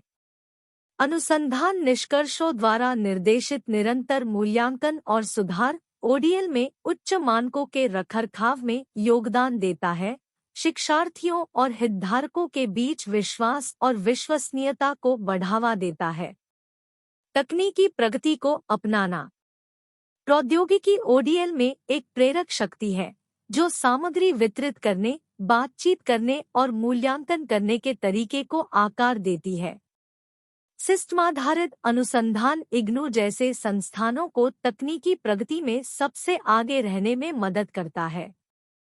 शिक्षण और सीखने पर उभरती प्रौद्योगिकियों के प्रभाव का मूल्यांकन करके ओडीएल सिस्टम उन नवाचारों को अनुकूलित और एकीकृत कर सकते हैं, जो छात्रों के लिए समग्र शैक्षिक अनुभव को बढ़ाते हैं। निरंतर सुधार की सुविधा। शिक्षा एक गतिशील क्षेत्र है और बदलती जरूरतों और अपेक्षाओं को पूरा करने के लिए ओडीएल सिस्टम विकसित होना चाहिए। सिस्टमाधारित अनुसंधान चल रहे मूल्यांकन और सुधार के लिए एक संरचित ढांचा प्रदान करता है। पाठ्यक्रम की प्रभावशीलता, शिक्षार्थी जुड़ाव और सहायता सेवाओं के नियमित मूल्यांकन से यह सुनिश्चित होता है कि ओडीएल संस्थान शिक्षा के उभरते परिदृश्य के प्रति उत्तरदायी बने रहें। समावेशिता और पहुंच को बढ़ावा देना। ओडीएल के प्राथमिक लाभों में से एक इसकी शिक्षार्थियों तक पहुंचने की क्षमता है, जो भौगोलिक रूप से दूर, कामकाजी पेशेवर या विविध सीखने की जरूरत वाले व्यक्ति हो सकते हैं। सिस्टमाधारित अनुसंधान समावेशिता और पहुंच में आने वाली बाधाओं की पहचान करने में मदद करता है। विभिन्न शिक्षार्थी जनसांख्यिकी के सामने आने वाली अनूठी चुनौतियों को समझकर ओडीएल संस्थान यह सुनिश्चित करने के लिए लक्षित हस्तक्षेप लागू कर सकते हैं कि शिक्षा सभी के लिए सुलभ है। निष्कर्ष। निष्कर्षतः मुक्त और दूरस्थ शिक्षा प्रणालियों की निरंतर सफलता और विकास के लिए सिस्टमाधारित अनुसंधान सर्वोपरि है। शैक्षिक ढांचे के विभिन्न घटकों की व्यापक समझ प्रदान करके इस तरह के शोध इग्नू जैसे संस्थानों को शैक्षणिक रणनीतियों को बढ़ाने, नीतिगत निर्णयों को सूचित करने गुणवत्ता आश्वासन सुनिश्चित करने, तकनीकी प्रगति के अनुकूल होने और समावेशिता को बढ़ावा देने में सक्षम बनाते हैं। तेजी से बदलते शैक्षिक परिदृश्य में व्यवस्थित अनुसंधान के प्रति प्रतिबद्धता केवल एक विकल्प नहीं है, बल्कि ओडीएल संस्थानों के प्रभावी और उत्तरदायी बने रहने के लिए एक आवश्यकता है। इस प्रतिबद्धता के माध्यम से इग्नू और इसी तरह के संस्थान सुलभ और गुणवत्तापूर्ण शिक्षा के प्रतीक के रूप में काम करना जारी रख सकते हैं। 25.8 मुक्त एवं दूरस्थ शिक्षा ओडीएल के बारे में चिंताएं। इस अनुभाग में हमने ओडीएल से संबंधित कुछ महत्वपूर्ण मुद्दों का पता लगाया है। अब आइए ओडीएल से जुड़ी विशिष्ट चिंताओं पर गौर करें, जैसे कि कुछ संस्थानों द्वारा शिक्षा का व्यावसायीकरण और विदेशी ओडीएल का सांस्कृतिक प्रभाव। शिक्षा का व्यावसायीकरण। ओडीएल निस्संदेह कई लोगों के लिए शिक्षा को सुलभ बनाने का एक महत्वपूर्ण उपकरण है। एक साथ बड़ी संख्या में नामांकन करने की इसकी क्षमता शैक्षिक अवसरों के लोकतंत्रीकरण में योगदान करती है। हालांकि इस दृष्टिकोण का उपयोग करने वाले सभी संस्थान शैक्षिक समानता को बढ़ावा देने के महान लक्ष्य के साथ काम नहीं करते हैं। कुछ लोगों ने आवश्यक बुनियादी ढांचे और छात्र सहायता की उपेक्षा करते हुए केवल वित्तीय लाभ के लिए बड़ी संख्या में शिक्षार्थियों को नामांकित करने की क्षमता का फायदा उठाया है। उदाहरण के लिए, भारत में दूरस्थ शिक्षा के माध्यम से शिक्षक शिक्षा कार्यक्रमों को एक बार उन मुद्दों का सामना करना पड़ा जहां संस्थानों ने शैक्षिक गुणवत्ता पर वित्तीय लाभ को प्राथमिकता दी थी।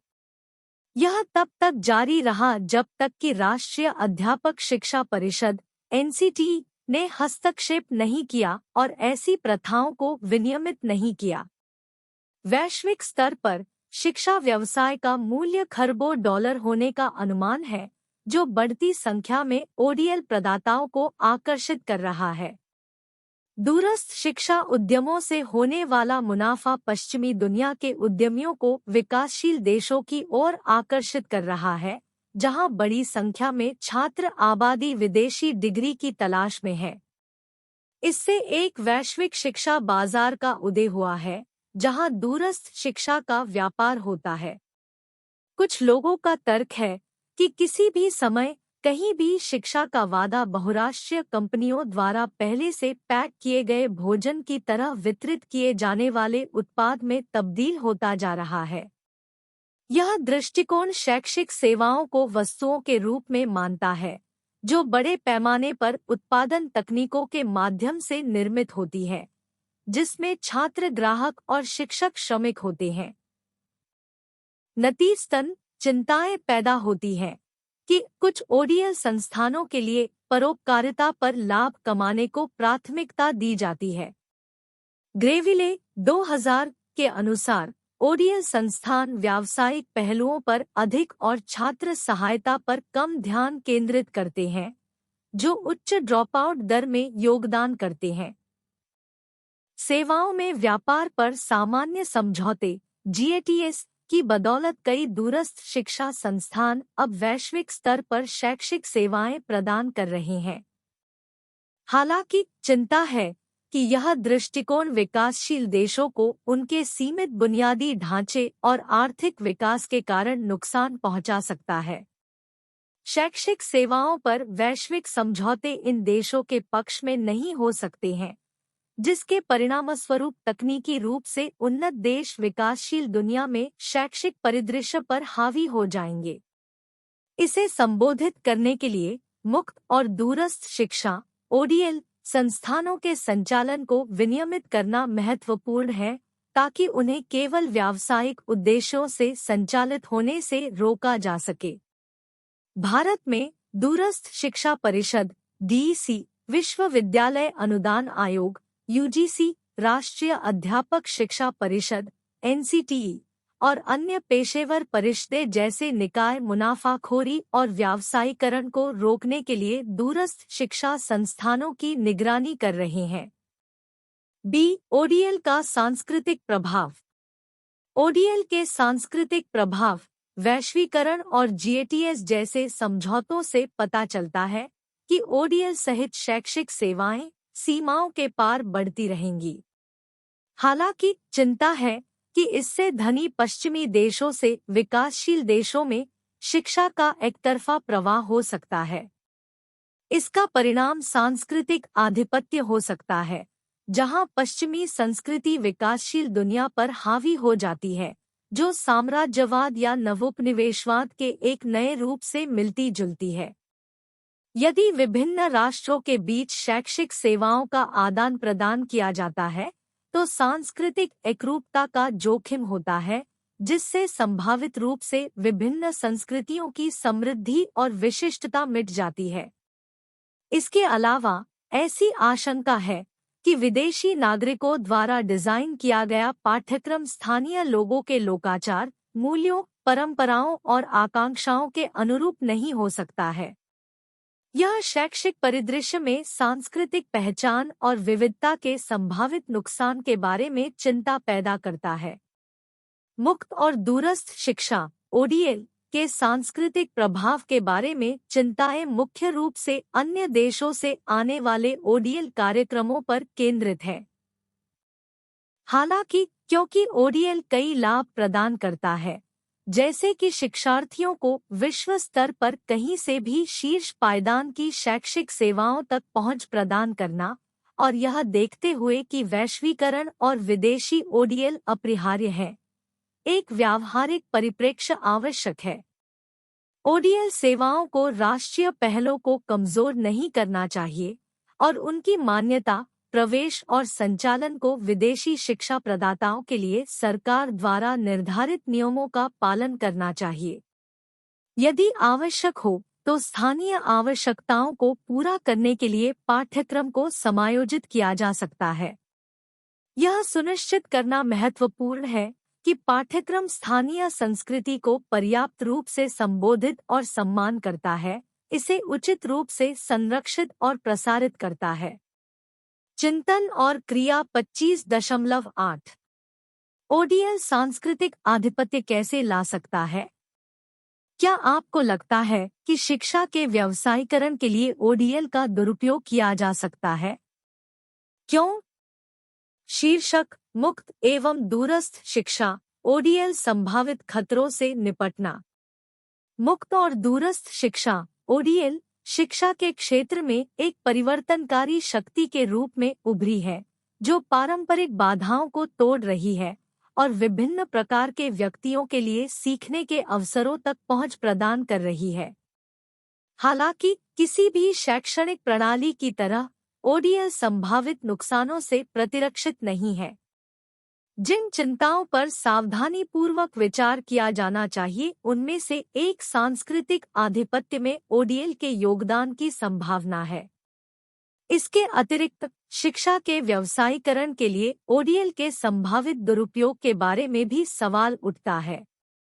इस प्रतिबिंब में मैं इन मुद्दों पर गहराई से विचार करूंगा, उन गतिशीलता की खोज करूंगा जो ओडीएल के संदर्भ में सांस्कृतिक आधिपत्य और व्यावसायीकरण को जन्म दे सकती हैं।